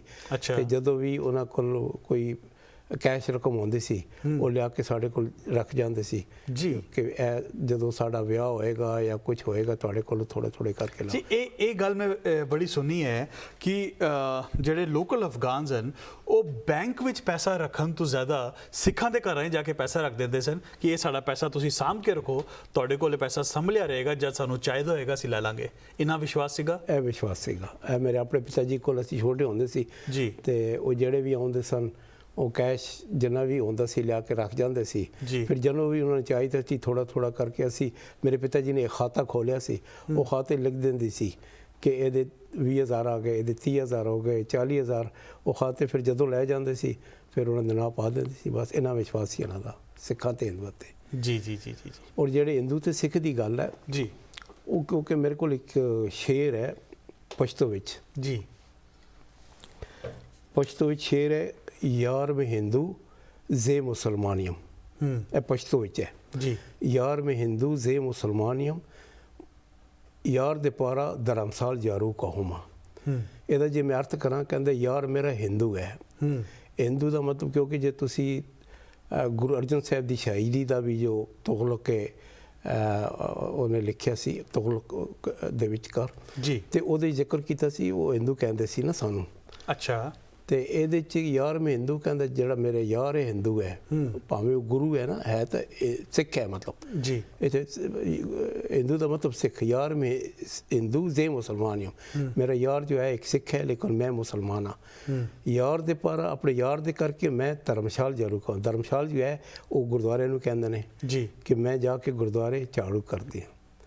ਅੱਛਾ ਤੇ ਜੀ। ਇਹ ਪਿਆਰ ਹੈ ਨਾ ਹਿੰਦੂ ਸਿੱਖ ਜੇ ਮੁਸਲਮਾਨ ਦਾ ਤੇ ਸਿੱਖਾਂ ਦਾ ਜਾਂ ਹਿੰਦੂਆਂ ਨਾਲ ਇੰਨਾ ਪਿਆਰ ਹੈ ਕਿ ਯਾਰ ਮੈਂ ਹਿੰਦੂ ਜੇ ਮੁਸਲਮਾਨ ਹਾਂ ਯਾਰ ਦੇ ਪਾਰਾ ਦੇ ਧਰਮਸਾਲ ਜਾਰੂ ਕਹੂੰ। ਜੀ ਜੀ ਜੀ ਜੀ ਜੀ ਨਹੀਂ ਇਹ ਇਸ ਦੀ ਬਹੁਤ ਮਿਸਾਲਾਂ ਨੇ ਜਿਹੜੇ ਪਿਆਰ ਦੀ ਆਪਸ ਵਿੱਚ।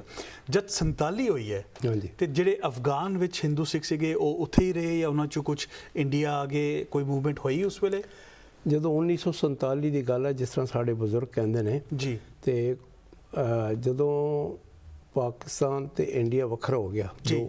ਦੋ ਭਾਗਾਂ 'ਚ ਵਰਤਿਆ ਗਿਆ, ਜੀ ਤਾਂ ਜਿਹੜੇ ਬਾਰਡਰ ਤੇ ਸਾਡੇ ਅਫਗਾਨੀ ਸਿੱਖ ਰਹਿੰਦੇ ਸਨ ਜਿਸ ਤਰ੍ਹਾਂ ਪਾਕਿਸਤਾਨ ਦਾ ਬਾਰਡਰ ਹੈ, ਜੀ ਜਿਸ ਤਰ੍ਹਾਂ ਲਗਮਾਨ ਹੈ, ਜੀ ਕੱਜਾ ਹੈ, ਜਲਾਲਾਬਾਦ ਹੈ, ਉੱਥੇ ਥੋੜਾ ਜਿਹਾ ਗੜਬੜ ਲੱਗਦੀ ਸੀ ਕਿ ਕਿਧਰੇ ਸ਼ਰਾਰਤੀ ਨਾ ਕਰ ਦੇਣ ਤੇ ਜਿਹੜੇ ਹਿੰਦੂ ਸਿੱਖਾਂ ਦੇ ਘਰਾਂ ਨੂੰ ਨੁਕਸਾਨ ਨਾ ਪਹੁੰਚੇ। ਜੀ ਤਾਂ ਉਸ ਟਾਈਮ ਤੇ ਜਿਹੜਾ ਉੱਥੋਂ ਦਾ ਪਾਤਸ਼ਾਹ ਸੀ ਸ਼ਾਹ ਜ਼ਾਹਿਰ ਸ਼ਾਹ, ਉਹ ਬੜਾ ਅੱਛਾ ਸੀ ਸਿੱਖਾਂ ਨਾਲ ਹਿੰਦੂਆਂ ਨਾਲ, 40 ਸਾਲ ਉਹਨੇ ਰਾਜ ਕੀਤਾ ਹੈ ਔਰ ਉਸਦੇ ਰਾਜ ਦੇ ਵਿਚਕਾਰ ਹੁਣ ਵੀ ਯਾਦ ਕਰਦੇ ਨੇ ਉਸ ਨੂੰ ਹੁਣ ਬਾਬਾ ਕੌਮ ਬੋਲਦੇ ਨੇ। ਉਹਦੀ ਡੈਥ ਹੋ ਗਈ ਹੁਣ ਅੱਛਾ ਜੀ 10-15 ਸਾਲ ਪਹਿਲੇ। ਜੀ ਤੇ ਉਹਨੇ ਕੀ ਕੀਤਾ ਕਿ ਜਿੰਨੇ ਵੀ ਸਰਹੱਦ ਉੱਤੇ ਜਿਹੜੇ ਸਿੱਖ ਸਾਡੇ ਰਹਿੰਦੇ ਸੀ ਉਹਨਾਂ ਨੂੰ ਸ਼ਹਿਰਾਂ ਵਿੱਚ ਲਿਆ ਕੇ ਵਸਾਇਆ ਤੇ ਉਸ ਤੋਂ ਬਾਅਦ ਫਿਰ ਕੋਈ ਗੜਬੜ ਨਹੀਂ ਹੋਈ ਤੇ ਇਹ ਚੱਲਦਾ। ਤੇ ਹਾਂ 1947 ਤੋਂ ਜਦੋਂ ਲੋਕਾਂ ਨੂੰ ਕੁਝ ਪਤਾ ਚੱਲਿਆ ਸੀ, ਜੀ। ਕੁਝ ਅਫਗਾਨੀ ਸਿੱਖ ਅਫਗਾਨਿਸਤਾਨ छोड़ के पटियाला जाके बसे सी, कुछ अमृतसर जाके बसे सी। जी जब तक हालात ठीक हो गए फिर वापस ही कई फैमिलियाँ वापस आ वापस गई। भी चले हाँ, गए। ये तो। ठीक है। ਅਫਗਾਨੀ ਸਿੱਖ ਕਈ ਵਾਰ ਉਹਨਾਂ ਨੇ ਅਫਗਾਨਿਸਤਾਨ ਛੱਡਿਆ ਹੈ ਔਰ ਹੁਣ ਜੋ ਅਸੀਂ ਦੇਖ ਰਹੇ ਹਾਂ ਪਿਛਲੇ ਕੁਝ ਸਾਲਾਂ ਵਿੱਚ 80s ਵਿੱਚ ਫਿਰ 90 ਜਦੋਂ ਸਿਵਲ ਵਾਰ ਹੋਈ ਹੈ, ਹੁਣ ਰੀਸੈਂਟਲੀ ਵੀ ਸਾਰੀ ਦੁਨੀਆ ਵਿੱਚ ਜਾ ਕੇ ਵਸੇ, ਰਾਈਟ? ਕਿੱਥੇ ਕਿੱਥੇ ਹੈਗੇ ਅਫਗਾਨੀ ਸਿੱਖ?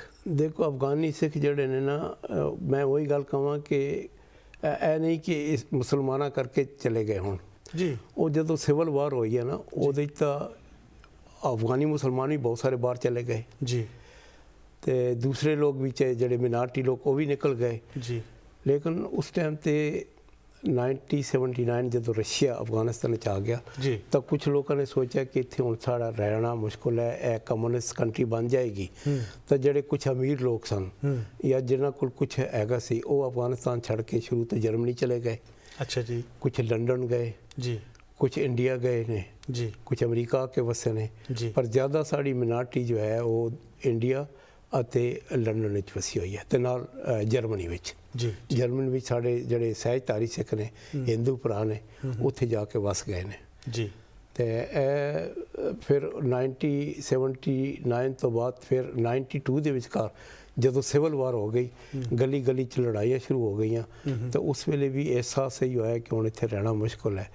ਉਸ ਵੇਲੇ ਭਾਰਤ ਸਰਕਾਰ ਨੇ ਸਾਡੇ ਨਾਲ ਬੜੀ ਮਦਦ ਕੀਤੀ ਜੀ ਕਿ ਰਾਤੋਂ ਰਾਤ ਸਭ ਨੂੰ ਵੀਜ਼ਾ ਦਿੱਤਾ ਜੀ ਤੇ ਪਾਸਪੋਰਟ ਜਿਨ੍ਹਾਂ ਕੋਲ ਨਹੀਂ ਸੀ ਪਾਸਪੋਰਟ ਬਣਵਾ ਕੇ ਤੇ ਇਹ ਸਾਰਿਆਂ ਨੂੰ ਵੀਜ਼ਾ ਦੇ ਕੇ, ਕਿਉਂਕਿ ਜਿਹੜੇ ਹੋਰ ਅਫਗਾਨਿਸਤਾਨ ਵਿੱਚ ਅਫਗਾਨੀ ਲੋਕ ਨੇ ਉਹਨਾਂ ਵਾਸਤੇ ਰਸ਼ੀਆ ਵੀ ਖੁੱਲ੍ਹਾ ਸੀ, ਈਰਾਨ ਵੀ ਜਾ ਸਕਦੇ ਸਨ, ਪਾਕਿਸਤਾਨ ਵੀ ਜਾ ਸਕਦੇ ਸਨ। ਜੀ ਲੇਕਿਨ ਜਿਹੜੇ ਸਾਡੇ ਹਿੰਦੂ ਸਿੱਖ ਨੇ ਉਹਨਾਂ ਵਾਸਤੇ ਹੋਰ ਕੰਟਰੀ ਹੈ ਨਹੀਂ ਸੀ। ਜੀ। ਤਾਂ ਇੱਥੇ ਸਾਡੀ ਭਾਰਤ ਸਰਕਾਰ ਨੇ ਉਸ ਵੇਲੇ ਤੋਂ ਲੈ ਕੇ ਹੁਣ ਤੱਕ ਵੀ ਇਹ ਮਦਦ ਕੀਤੀ ਹੈ ਜੀ ਕਿ ਜਿਹੜਾ ਵੀ ਉਸ ਤੋਂ ਛੱਡਣਾ ਚਾਹੇਗਾ ਜੀ। ਉਹ ਇੰਡੀਆ ਆ ਕੇ ਤੇ ਇੰਡੀਆ ਦੇ ਥਰੂ ਫਿਰ ਦੂਸਰੇ ਸ਼ਹਿਰਾਂ ਵਿੱਚ ਜਾ ਕੇ ਵਸੇ ਨੇ। ਜੀ ਜੀ ਜੀ ਜੀ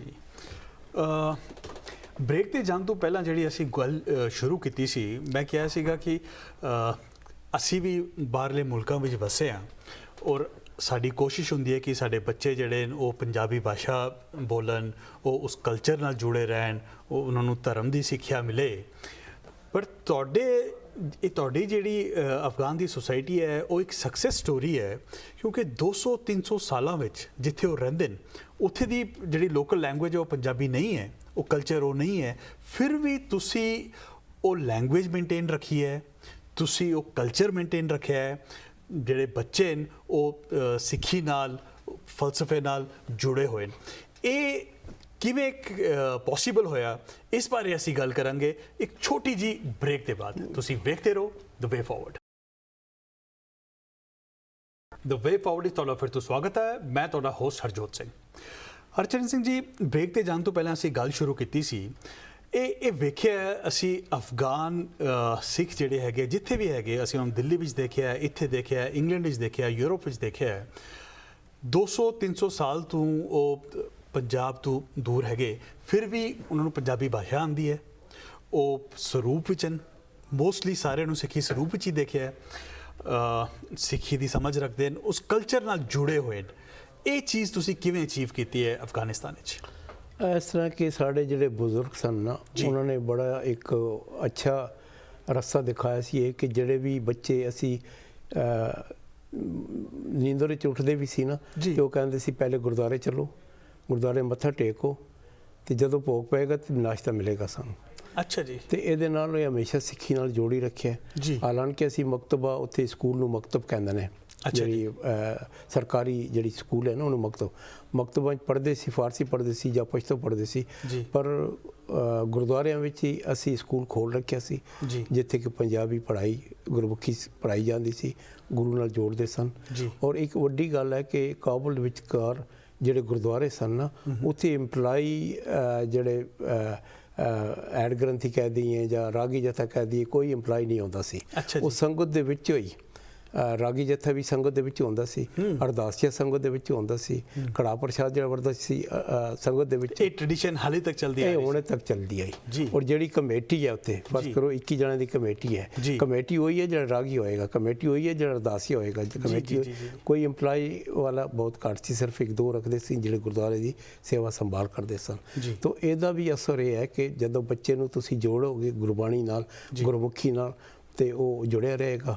ਹੁਣ ਵੀ ਜਿੱਥੇ ਗਏ ਨੇ ਸਾਡੇ, ਭਾਵੇਂ ਲੰਡਨ ਗਏ ਨੇ, ਦਿੱਲੀ ਗਏ ਨੇ, ਉਹ ਸਭ ਤੋਂ ਪਹਿਲਾਂ ਬੱਚਿਆਂ ਨੂੰ ਘਰਾਂ ਦੇ ਵਿੱਚ ਪੰਜਾਬੀ ਬੋਲਣੀ, ਠੀਕ ਹੈ ਕਿ ਬਾਹਰ ਸਭ ਕੁਝ ਹੁੰਦਾ ਇੰਗਲਿਸ਼ ਬੋਲਦੇ ਨੇ, ਪਰ ਕੋਸ਼ਿਸ਼ ਹੀ ਹੁੰਦੀ ਕਿ ਬੱਚੇ ਜੋ ਹਨ ਉਹ ਪੰਜਾਬੀ ਨਾਲ ਜੁੜੇ ਰਹਿਣ, ਗੁਰਬਾਣੀ ਨਾਲ ਜੁੜੇ ਰਹਿਣ, ਔਰ ਇਹ ਬੜੀ ਅੱਛੀ ਗੱਲ ਹੈ।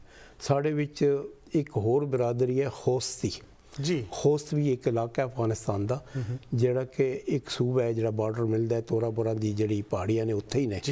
ਉੱਥੇ ਜਿਹੜੇ ਖੋਸਤੀ ਨੇ ਉਹ ਵੀ ਪੁਰਾਤਨ ਸਮੇਂ ਤੋਂ ਗੁਰਬਾਣੀ ਨਾਲ ਜੁੜੇ ਹੋਏ ਨੇ, ਗੁਰੂਆਂ ਨਾਲ ਜੁੜੇ ਹੋਏ ਨੇ, ਗੁਰੂ ਗੋਬਿੰਦ ਸਿੰਘ ਦੇ ਟਾਈਮ ਤੋਂ। ਲੇਕਿਨ ਉਹਨਾਂ ਦੀ ਭਾਸ਼ਾ ਜੋ ਹੈ ਨਾ, ਉਹ ਘਰਾਂ 'ਚ ਵੀ ਉਹ ਪਸ਼ਤੋ ਬੋਲਦੇ ਨੇ। ਅੱਛਾ ਜੀ। ਤਾਂ ਇਸ ਤੋਂ ਅਸੀਂ ਇਹ ਅੰਦਾਜ਼ਾ ਵੀ ਲਾ ਸਕਦੇ ਹਾਂ ਕਿ ਜਿਹੜੇ ਪਖਤੂਨ ਲੋਕ ਸੀ ਨਾ, ਉਹਨਾਂ ਨੇ ਵੀ ਸਿੱਖੀ ਅਡਾਪਟ ਕੀਤੀ ਹੈ। ਤੇ ਉਹਨਾਂ ਦੇ ਜਿਹੜਾ ਤੁਸੀਂ ਪਹਿਰਾਵਾ ਦੇਖੋਗੇ, ਉਹਨਾਂ ਦਾ ਜਿਹੜਾ ਕਲਚਰ ਦੇਖੋਗੇ, ਉਹ ਬਿਲਕੁਲ ਪਠਾਣਾ ਵਰਗਾ ਹੈ। ਅੱਛਾ ਜੀ। ਤੇ ਜੇ ਤੁਸੀਂ ਦੇਖੋਗੇ ਕੋਈ ਸਮਝ ਨਹੀਂ ਆਏਗੀ ਕਿ ਇਹ ਸਰਦਾਰ ਹੈ, ਤੇ ਜਦ ਤੱਕ ਆਪੇ ਨਹੀਂ ਕਰ, ਠੀਕ ਹੈ, ਉਹ ਕੇਸਾਧਾਰੀ ਨਹੀਂ ਸਨ।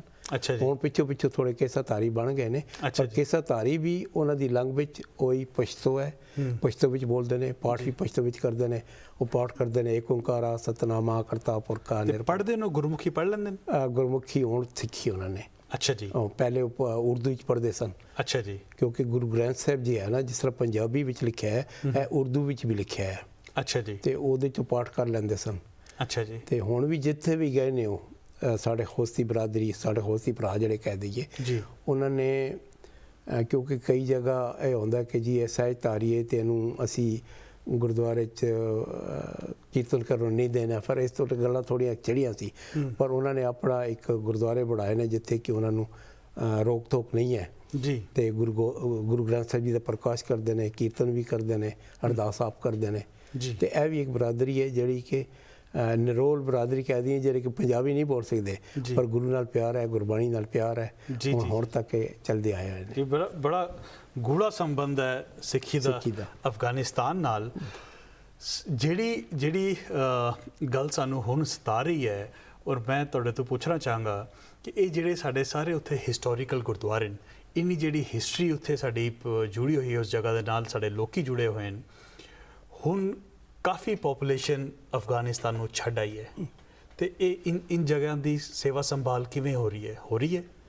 ਦੇਖੋ, ਮੇਰਾ ਜਿਹੜਾ ਕਿਤਾਬ ਦਾ ਮਕਸਦ ਵੀ ਸੀ ਪੁਸਤਕ ਲਿਖਣ ਦਾ ਵੀ ਨਾ ਜੀ, ਤੇ ਇਹੀ ਸੀਗਾ ਕਿ ਉੱਥੋਂ ਸਾਰੇ ਲੋਕ ਚਲੇ ਗਏ ਨੇ ਜੀ, ਸਾਡੇ ਇਤਿਹਾਸਕ ਗੁਰਦੁਆਰੇ ਨੇ, ਸਾਡੀ ਇਤਿਹਾਸਕ ਜਗ੍ਹਾਵਾਂ ਨੇ, ਸਾਡਾ ਕਲਚਰ ਜੋ ਉੱਥੇ ਗਿਆ ਹੈ, ਤੇ ਮੈਂ ਇਹਨੂੰ ਕਲਮਬੰਦ ਕਰਕੇ ਸਾਰੀ ਸੰਗਤਾਂ ਦੇ ਵਿੱਚ ਰੱਖ ਦੇਵਾਂ, ਜੋ ਆਇੰਦਾ ਜਿਹੜੀ ਸਾਡੀ ਨਸਲ ਹੈ, ਬੱਚੇ ਨੇ, ਉਹ ਇਹਦੇ ਤੋਂ ਕੁਝ ਫਾਇਦਾ ਉਠਾ ਸਕਣ ਜੀ।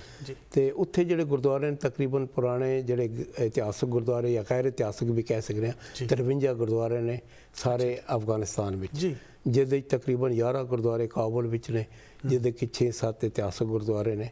ਤੇ ਉੱਥੋਂ ਦੀ ਗੌਰਮੈਂਟ ਵੀ ਇਹੀ ਚਾਹੁੰਦੀ ਹੈ, ਜਿਹੜੀ ਅੱਜ ਤੋਂ 3 ਸਾਲ 4 ਸਾਲ ਪਹਿਲੇ ਜੀ। ਉਹਨਾਂ ਨੇ ਸਗੋਂ ਪੈਸਾ ਵੀ ਦਿੱਤਾ ਕਿ ਤੁਸੀਂ ਆਪਣੇ ਗੁਰਦੁਆਰੇ ਜਿਹੜੇ ਨਿਊਕਰਨ ਕਰ ਲਓ।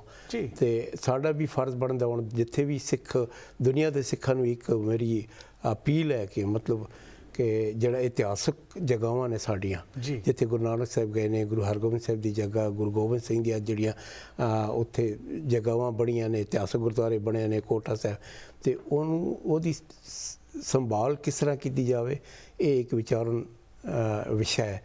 ਤੇ ਪਿੱਛੇ ਜਗੀਰ ਕੌਰ ਉਹਨਾਂ ਨੇ ਵੀ ਕੀਤਾ ਸੀ ਜਿਹੜੇ ਕਿ ਅਸੀਂ ਕੋਸ਼ਿਸ਼ ਕਰਾਂਗੇ ਕਿ ਸ਼੍ਰੋਮਣੀ ਪ੍ਰਬੰਧਕ ਕਮੇਟੀ ਉਹਨਾਂ ਦੀ ਦੇਖਭਾਲ ਕਰੇਗੀ, ਪਰ ਅਜੇ ਤੱਕ ਉਹ ਕਿੱਥੋਂ ਤੱਕ ਪਹੁੰਚੇ ਇਹਦਾ ਅਸੀਂ ਕਹਿ ਨਹੀਂ ਸਕਦੇ। ਪਰ ਇਹ ਸਾਰੇ ਸਿੱਖਾਂ ਦਾ ਫਰਜ਼ ਬਣਦਾ ਔਰ ਅਫਗਾਨੀ ਖਾਸ ਕਰਕੇ ਜਿਹੜੇ ਅਫਗਾਨੀ ਸਿੱਖ ਨੇ ਬਾਹਰ ਵਸੇ ਹੋਏ ਨੇ, ਤੇ ਉਹਨਾਂ ਦਾ ਵੀ ਸਭ ਤੋਂ ਵੱਧ ਜਿਹੜਾ ਫਰਜ਼ ਹੈ ਉਹ ਇਹ ਬਣਦਾ ਕਿ ਆਪਣਾ ਜਿਹੜਾ ਸੱਭਿਆਚਾਰਕ ਨੇ, ਆਪਣਾ ਕਲਚਰ ਤੇ ਆਪਣੇ ਜਿਹੜੇ ਇਤਿਹਾਸਕ ਗੁਰਦੁਆਰੇ ਨੇ ਉਹਦੀ ਸੇਵਾ ਸੰਭਾਲ ਕੀਤੀ ਜਾ ਸਕੇ। ਤੇ ਇਨ ਗੁਰਦੁਆਰਿਆਂ ਵਿੱਚ ਇਸ ਵੇਲੇ ਪ੍ਰਕਾਸ਼ ਹੋ ਰਿਹਾ? ਸਾਰੇ ਗੁਰਦੁਆਰਿਆਂ 'ਚ ਨਹੀਂ ਹੋ ਰਿਹਾ, ਪਰ ਜਿੱਥੇ ਕਿ ਸਿੱਖਾਂ ਦੇ ਘਰ ਨੇੜੇ ਨੇ ਤੇ ਉੱਥੇ ਪ੍ਰਕਾਸ਼ ਹੁੰਦੇ ਨੇ। 3 ਸਾਲ ਪਹਿਲੇ ਤਾਂ ਹੁੰਦੇ ਸੀ, 2 ਸਾਲ ਪਹਿਲੇ ਵੀ ਜਿਹੜੇ ਵੀ ਇਤਿਹਾਸਕ ਗੁਰਦੁਆਰੇ ਨੇ ਉੱਥੇ ਪ੍ਰਕਾਸ਼ ਹੁੰਦੇ ਸੀ। ਜਦੋਂ ਹੀ ਹੁਣੇ ਤਾਲਿਬ ਆਏ ਨੇ ਤੇ ਉਸ ਤੋਂ ਬਾਅਦ ਹੋਰ ਗੁਰਦੁਆਰੇ ਇਹਨਾਂ ਨੇ ਬੰਦ ਕਰਕੇ ਜਿਹੜੇ ਬਾਬਾ ਜੀ ਸਾਹਿਬ ਜੀ ਦੀ ਬੀੜਾ ਸਨ ਉਹ ਕੁਛ ਇੰਡੀਆ ਪਹੁੰਚਾ ਦਿੱਤੀਆਂ ਨੇ ਕਿ ਕਿਧਰੇ ਨਰਾਦਰੀ ਨਾ ਹੋਏ, ਤੇ ਬਾਕੀ ਜਿਹੜੇ ਨੇ ਉੱਥੇ ਪ੍ਰਕਾਸ਼ ਹੁੰਦੇ ਨੇ। ਸੰਗਤ ਜਾਂਦੀ ਹੈ, ਸਵੇਰੇ ਵੀ ਜੁੜਦੀ ਹੈ, ਸ਼ਾਮ ਵੀ ਜੁੜਦੀ ਹੈ। ਜਿੰਨੇ ਵੀ ਉੱਥੇ ਪਾਪੂਲੇਸ਼ਨ ਰਹਿੰਦੀ ਹੈ ਉਹ ਗੁਰੂ ਘਰ ਨਾਲ ਜੁੜੇ ਹੋਏ ਨੇ ਹੁਣ ਤੱਕ ਵੀ। ਜੀ ਜੀ ਜੀ ਜੀ ਜੀ। ਕਿੰਨੀ ਸਪੋਰਟ ਰਹੀ ਹੈ ਜਿਹੜੀ ਸਿੱਖ ਕਮਿਊਨਿਟੀ ਹੈ ਵਰਲਡ ਓਵਰ, ਸਾਰੀ ਦੁਨੀਆ ਵਿੱਚ ਅੱਜ ਦੀ ਡੇਟ ਵਿੱਚ ਸਿੱਖ ਫੈਲੇ ਹੋਏ ਨੇ, ਇਹ ਜਿਹੜੇ ਖਾਸ ਕਰਕੇ ਰੀਸੈਂਟਲੀ ਜੋ ਅਫਗਾਨਿਸਤਾਨ ਦੇ ਸਿੱਖਾਂ ਨਾਲ ਹੋਇਆ ਔਰ ਉਹਨੂੰ ਉੱਥੇ ਛੱਡਣਾ ਪਿਆ, ਕਿੰਨੀ ਕੁਝ ਸਪੋਰਟ ਸਾਹਮਣੇ ਆਉਂਦੀ ਹੈ ਸਿੱਖ ਕਮਿਊਨਿਟੀ ਦੀ? ਦੇਖੋ, ਸਿੱਖ ਕਮਿਊਨਿਟੀ ਨੇ ਖਾਸ ਕਰਕੇ ਪੋਲਰ ਫਾਊਂਡੇਸ਼ਨ ਜਿਨ੍ਹਾਂ ਨੇ ਕੈਨੇਡਾ ਤੋਂ, ਜੀ, ਉਹਨਾਂ ਨੇ ਕੋਸ਼ਿਸ਼ ਇਹ ਕੀਤੀ ਕਿ ਤਕਰੀਬਨ 70-72 ਫੈਮਿਲੀ ਉਹ ਜਿਹੜੀ ਕਿ ਅਫਗਾਨਿਸਤਾਨ ਦੇ ਸੂਬਿਆਂ ਵਿੱਚ ਰਹਿੰਦੀ ਸੀ ਉਹਨਾਂ ਨੂੰ ਮੰਗਵਾਵੇ। ਉਹਦੇ 'ਚੋਂ ਮੇਰੇ ਖਿਆਲ 36 ਪਰਿਵਾਰ ਆਏ ਹੋਏ ਨੇ, ਕੈਨੇਡਾ 'ਚ ਵਸੇ ਹੋਏ ਨੇ ਜੀ, ਤੇ ਕਈ ਹੋਰਾਂ ਨੇ ਵੀ ਇਸ ਤਰ੍ਹਾਂ ਕੀਤੀ ਹੋਈ ਹੈ। ਲੇਕਿਨ ਕੁਝ ਸੰਸਥਾਵਾਂ ਨੇ ਕਿ ਉਹ ਅਫਗਾਨੀ ਸਿੱਖਾਂ ਦੇ ਨਾਂ 'ਤੇ ਪੈਸਾ ਤਾਂ ਇਕੱਠਾ ਕਰ ਲਏ ਨੇ। ਜੀ, ਜਿਸ ਤਰ੍ਹਾਂ ਮੇਰੇ ਸੁਣਨ ਵਿੱਚ ਆਇਆ ਕਿ $3 ਲੱਖ $4 ਲੱਖ ਇਕੱਠਾ ਕੀਤਾ, ਪਰ ਉਹਨਾਂ ਨੂੰ ਪਹੁੰਚ ਹੈ ਨਹੀਂ। ਇਸ ਕਰਕੇ ਅਸੀਂ ਇਹ ਚੀਜ਼ ਦੇ ਉੱਤੇ ਥੋੜ੍ਹਾ ਜਿਹਾ ਸਖਤੀ ਵੀ ਵਰਤੀ ਹੈ ਕਿ ਬਈ ਤੁਸੀਂ ਸਿੱਖਾਂ ਦੇ ਨਾਂ 'ਤੇ ਅਫਗਾਨੀ ਸਿੱਖਾਂ ਨੂੰ ਯੂਜ਼ ਕਰਕੇ ਤੁਸੀਂ ਪੈਸਾ ਇਕੱਠਾ ਕਰ ਰਹੇ ਹੋ, ਇਹ ਕੋਈ ਅੱਛੀ ਗੱਲ ਨਹੀਂ ਹੈ। ਔਰ ਜਿਹੜਾ ਵੀ ਸਭ ਤੋਂ ਜਿਹੜੀ ਮੇਨ ਗੱਲ ਹੈ, ਜੇ ਉੱਥੋਂ ਦੇ ਗੁਰਦੁਆਰੇ ਨੇ, ਕਿਉਂਕਿ ਅਫਗਾਨਿਸਤਾਨ ਜੇ 80,000 ਜਾਂ 90,000 ਹੁਣ ਤੱਕ ਸੰਗਤ ਬਾਹਰ ਆਈ ਹੋਈ ਹੈ, ਉਹ ਆਪਣੇ ਬਲਬੂਤੇ ਤੇ ਬਾਹਰ ਜਿੱਥੇ ਵੀ ਗਏ ਨੇ ਸੈਟਲ ਹੋਏ ਨੇ, ਕਿਸੇ ਕੋਲੋਂ ਮੰਗ ਕੇ ਨਹੀਂ ਕੀਤਾ। ਔਰ ਇੱਕ ਤਰ੍ਹਾਂ ਨੰਗ ਸਮਝਦੇ ਸੀ ਕਿ ਅਸੀਂ ਬਾਹਰੋਂ ਕਿਸ ਤਰ੍ਹਾਂ ਮੰਗੀਏ, ਕਿਉਂਕਿ ਆਪ ਹੀ ਸਾਰੇ ਸੈਟਲ ਨੇ। ਅੱਜ ਵੀ ਤੁਸੀਂ ਲੰਡਨ ਜਾਓ, ਆਪ ਵੀ ਸੈਟਲ ਨੇ, ਹੋਰਾਂ ਨੇ ਵੀ ਸੈਟਲ ਕਰ ਰਹੇ ਨੇ। ਜੀ, ਦੁਬਈ ਦੇ ਸਿੱਖ ਸਾਡੇ ਜਿਹੜੇ ਅਫਗਾਨੀ ਸਿੱਖ ਨੇ ਉਹਨਾਂ ਨੇ ਵੀ ਦੂਸਰਿਆਂ ਨੂੰ ਇਮਦਾਦ ਤੇ ਮਦਦ ਕਰ ਰਹੇ ਨੇ। ਲੇਕਿਨ ਕੁਝ ਲੋਕ ਨੇ ਜਿਹੜੇ ਕਿ ਅਫਗਾਨੀ ਸਿੱਖਾਂ ਦੇ ਨਾਂ 'ਤੇ ਜਿਹੜਾ ਇਹ ਕੁਝ ਕਰ ਰਹੇ ਨੇ, ਤੇ ਉਹ ਜ਼ਰਾ ਵਧੀਆ ਤਰੀਕਾ ਨਹੀਂ ਹੈ। ਤੇ ਗੁਰਦੁਆਰਿਆਂ ਦੀ ਦੇਖਭਾਲ ਜਿਹੜੀ ਹੈ ਉਹ ਜ਼ਰੂਰੀ ਹੈ ਕਿ ਕਿਸ ਤਰ੍ਹਾਂ ਕੀਤੀ ਜਾਏ। ਨਹੀਂ, ਅਬਿਊਜ਼ ਵੀ ਅਸੀਂ ਹਮੇਸ਼ਾ ਵੇਖਦੇ ਹਾਂ, ਮਗਰ ਜਿਵੇਂ ਤੁਸੀਂ ਕਿਹਾ ਕਿ ਕਈ ਐਸੇ ਆਪਣੇ ਕਮਿਊਨਿਟੀ ਦੇ ਬੰਦੇ, ਸੋਪਤੀ ਫਾਊਂਡੇਸ਼ਨ ਹੈ, ਜੇ ਕਈ ਲੋਕ ਸਾਹਮਣੇ ਆ ਕੇ ਉਹਨਾਂ ਨੇ ਬਹੁਤ ਹੈਲਪ ਕੀਤੀ ਹੈ। ਸਰਕਾਰਾਂ ਦੀ ਵੀ ਹੈਲਪ ਰਹੀ ਹੈ? ਸਰਕਾਰ ਦੀ ਪਿੱਛੇ ਜਿਹੜੇ ਕਿ ਕੁਝ ਇੰਡੀਆ 'ਚ ਆ ਗਏ ਸਨ, ਜੀ, ਜਿਹੜੇ ਕਿ ਮਾਰਚ ਦੀ ਜਿਨ੍ਹਾਂ ਦੇ ਸ਼ਹੀਦ ਹੋਏ ਸਨ ਕੁਛ, ਉਹਨਾਂ ਦੇ ਪਰਿਵਾਰਾਂ ਨਾਲ ਉਹਨਾਂ ਨੇ ਹੈਲਪ ਕੀਤੀ ਹੈ। ਸ਼੍ਰੋਮਣੀ ਕਮੇਟੀ ਨੇ ਵੀ ਕੁਝ ਕੀਤਾ, ਦਿੱਲੀ ਕਮੇਟੀ ਨੇ ਵੀ ਉਹਨਾਂ ਨਾਲ ਥੋੜ੍ਹੀ ਬਹੁਤੀ ਹੈਲਪ ਕੀਤੀ ਹੈ। ਔਰ ਭਾਰਤ ਦੀ ਸਰਕਾਰ ਜੋ ਹੈ ਉਹ ਮਾਲੀ ਤੌਰ 'ਤੇ ਤਾਂ ਨਹੀਂ, ਪਰ ਇਹ ਹੈ ਕਿ ਉੱਥੇ ਲੋਕ ਰਹਿੰਦੇ ਨੇ ਉਹਨਾਂ ਨੂੰ ਵੀਜ਼ਾ ਵਗੈਰਾ ਜੋ ਵੀ ਹੈ ਸਿਟੀਜ਼ਨਸ਼ਿਪ ਦੇ ਰਹੇ ਨੇ। ਇਹ ਵੀ ਇੱਕ ਮਦਦ ਤੇ ਅਫਗਾਨੀ ਸਿੱਖਾਂ ਨਾਲ ਜੋ ਕਰ ਰਹੇ ਨੇ। ਜੀ ਜੀ ਜੀ। ਅਸੀਂ ਵੇਖਿਆ ਕਿੰਨਾ ਗੂੜਾ ਸੰਬੰਧ ਹੈਗਾ ਸਿੱਖਾਂ ਦਾ ਅਫਗਾਨਿਸਤਾਨ ਨਾਲ। ਗੁਰੂ ਨਾਨਕ ਪਾਤਸ਼ਾਹ ਦੇ ਟਾਈਮ ਤੋਂ ਹੀ ਸ਼ੁਰੂ ਹੁੰਦਾ ਹੈ, ਚੱਲਦਾ ਰਿਹਾ। ਔਰ ਅਫਗਾਨ ਦੀ ਜਿਹੜੀ ਸਿੱਖ ਪੋਪੂਲੇਸ਼ਨ ਹੈ ਉਹਨਾਂ ਨੇ ਉੱਥੇ ਜੇ ਸਿੱਖੀ ਦਾ ਜਿਹੜਾ ਬੀਜ ਹੈ ਉਸ ਨੂੰ ਉੱਥੇ ਕਾਇਮ ਰੱਖਿਆ ਹੈ। ਉਹਨਾਂ ਦੇ ਵਿੱਚ ਸਿੱਖੀ ਵਸਦੀ ਹੈ, ਉਹਨਾਂ ਨੇ ਕਲਚਰ ਜ਼ਿੰਦਾ ਰੱਖਿਆ ਹੈ। ਹਰਚਰਨ ਸਿੰਘ ਜੀ ਨੇ ਇੱਕ ਬੜੀ ਸੇਵਾ ਕੀਤੀ ਹੈ ਕਮਿਊਨਿਟੀ ਦੀ। ਇਹ ਕਿਤਾਬ ਅਫਗਾਨ ਸਿੱਖ ਅਤੇ ਅਫਗਾਨਿਸਤਾਨ, ਸਾਰੀ ਜਿਹੜੀ ਹਿਸਟਰੀ ਹੈ, ਉੱਥੇ ਦਾ ਜਿਹੜਾ ਕਲਚਰ ਹੈ ਉਸ ਨੂੰ ਡਾਕੂਮੈਂਟ ਕੀਤਾ ਹੈ। ਅਸੀਂ ਤੁਹਾਨੂੰ ਐਨਕਰੇਜ ਕਰਦੇ ਹਾਂ ਇਸ ਕਿਤਾਬ ਨੂੰ ਜ਼ਰੂਰ ਜਿੱਥੇ ਜਿੱਥੇ ਤੁਹਾਨੂੰ ਮਿਲਦੀ ਹੈ ਇਸ ਕਿਤਾਬ ਨੂੰ ਲੈ ਕੇ ਆਓ, ਪੜ੍ਹੋ। ਇਹ ਹਿਕਸਵਿਲ ਗੁਰੂ ਘਰ ਵਿੱਚ ਮਿਲਦੀ ਹੈ, Amazon ਉੱਪਰ ਇਹ ਕਿਤਾਬ ਅਵੇਲੇਬਲ ਹੈਗੀ ਹੈ, ਐਂਡ ਲੰਡਨ ਵਿੱਚ ਵੀ ਇਹ ਕਿਤਾਬ ਅਵੇਲੇਬਲ ਹੈ। ਆਉਣ ਵਾਲੇ ਸਮੇਂ ਵਿੱਚ ਇਸ ਦਾ ਇੰਗਲਿਸ਼ ਟ੍ਰਾਂਸਲੇਸ਼ਨ ਵੀ ਆ ਰਿਹਾ ਹੈ ਔਰ ਹੋਰ ਵਾਈਡਲੀ ਇਹ ਕਿਤਾਬ ਜਿਹੜੀ ਹੈ ਅਵੇਲੇਬਲ ਕਰਾਈ ਜਾਏਗੀ। ਹਰਚਰਨ ਸਿੰਘ ਜੀ, ਸਾਡੇ ਨਾਲ ਅੱਜ ਗੱਲ ਕਰਨ ਦਾ ਬਹੁਤ ਬਹੁਤ ਸ਼ੁਕਰੀਆ। ਅਸੀਂ ਤੁਹਾਡੇ ਰਾਹੀਂ ਸਾਰੀ ਕਮਿਊਨਿਟੀ ਨੂੰ ਅਪੀਲ ਕਰਦੇ ਹਾਂ ਕਿ ਅਫਗਾਨਿਸਤਾਨ ਵਿੱਚ ਜੋ ਗੁਰੂ ਘਰ ਹਨ ਉਹਨਾਂ ਦੀ ਸੇਵਾ ਸੰਭਾਲ ਵਾਸਤੇ ਜਿੰਨਾ ਉਹ ਵੱਧ ਤੋਂ ਵੱਧ ਸਪੋਰਟ ਹੈ ਔਰ ਜਿਹੜੇ ਲੋਕ ਉੱਥੋਂ ਡਿਸਪਲੇਸ ਹੋਏ ਨੇ ਉਹਨਾਂ ਦੀ ਹੈਲਪ ਵਾਸਤੇ ਜਿੰਨਾ ਕੁਛ ਉਹ ਕਰ ਸਕਣ ਉਹਨਾਂ ਘੱਟ ਹੈਗਾ। ਧੰਨਵਾਦ ਹਰਜੋਤ ਸਿੰਘ ਜੀ, ਤੁਹਾਡਾ ਬਹੁਤ ਬਹੁਤ ਧੰਨਵਾਦ, ਤੇ ਤੁਹਾਡੀ ਸਾਰੀ ਟੀਮ ਦਾ ਧੰਨਵਾਦ ਮੈਂ ਦੁਬਾਰਾ ਕਰਦਾ ਹਾਂ ਜਿਨ੍ਹਾਂ ਨੇ ਕਿ ਅੱਜ ਮੈਨੂੰ ਇੱਥੇ ਬੁਲਾ ਕੇ ਅਫਗਾਨਿਸਤਾਨ ਦੇ ਉੱਤੇ, ਭਾਵੇਂ ਇਹ ਟਾਈਮ ਤਾਂ ਬੜਾ ਥੋੜ੍ਹਾ ਹੈ ਕਿਉਂਕਿ ਅਫਗਾਨਿਸਤਾਨ ਦੀ ਹਿਸਟਰੀ ਜੋ 500 ਸਾਲ ਜਾਂ 1000 ਸਾਲ ਦੀ ਹਿਸਟਰੀ ਹੈ ਉਦੋਂ ਤੇ 1 ਘੰਟਾ ਬੋਲਣਾ ਬਹੁਤ ਥੋੜ੍ਹਾ ਹੁੰਦਾ ਹੈ, ਪਰ ਫਿਰ ਵੀ ਕਦੀ ਟਾਈਮ ਦੇਵਾਂਗੇ ਤੁਹਾਨੂੰ, ਜੋ ਕੁਝ ਗੱਲਾਂ ਰਹਿ ਗਈਆਂ ਨੇ ਉਹ ਤੁਹਾਡੇ ਨਾਲ ਸਾਂਝੀਆਂ ਕਰਾਂਗੇ। ਆਪ ਜੀ ਦਾ ਬਹੁਤ ਧੰਨਵਾਦ। ਅੱਜ ਗੱਲ ਕਰਨ ਦਾ ਬਹੁਤ ਬਹੁਤ ਸ਼ੁਕਰੀਆ। ਖਾਲਸਾ, ਵਾਹਿਗੁਰੂ ਜੀ ਕੀ ਫਤਿਹ। ਇਹ ਸੀ ਸਾਡਾ ਸ਼ੋਅ, ਤੁਸੀਂ ਵੇਖਦੇ ਰਹੋ ਦ ਵੇ ਫਾਰਵਰਡ।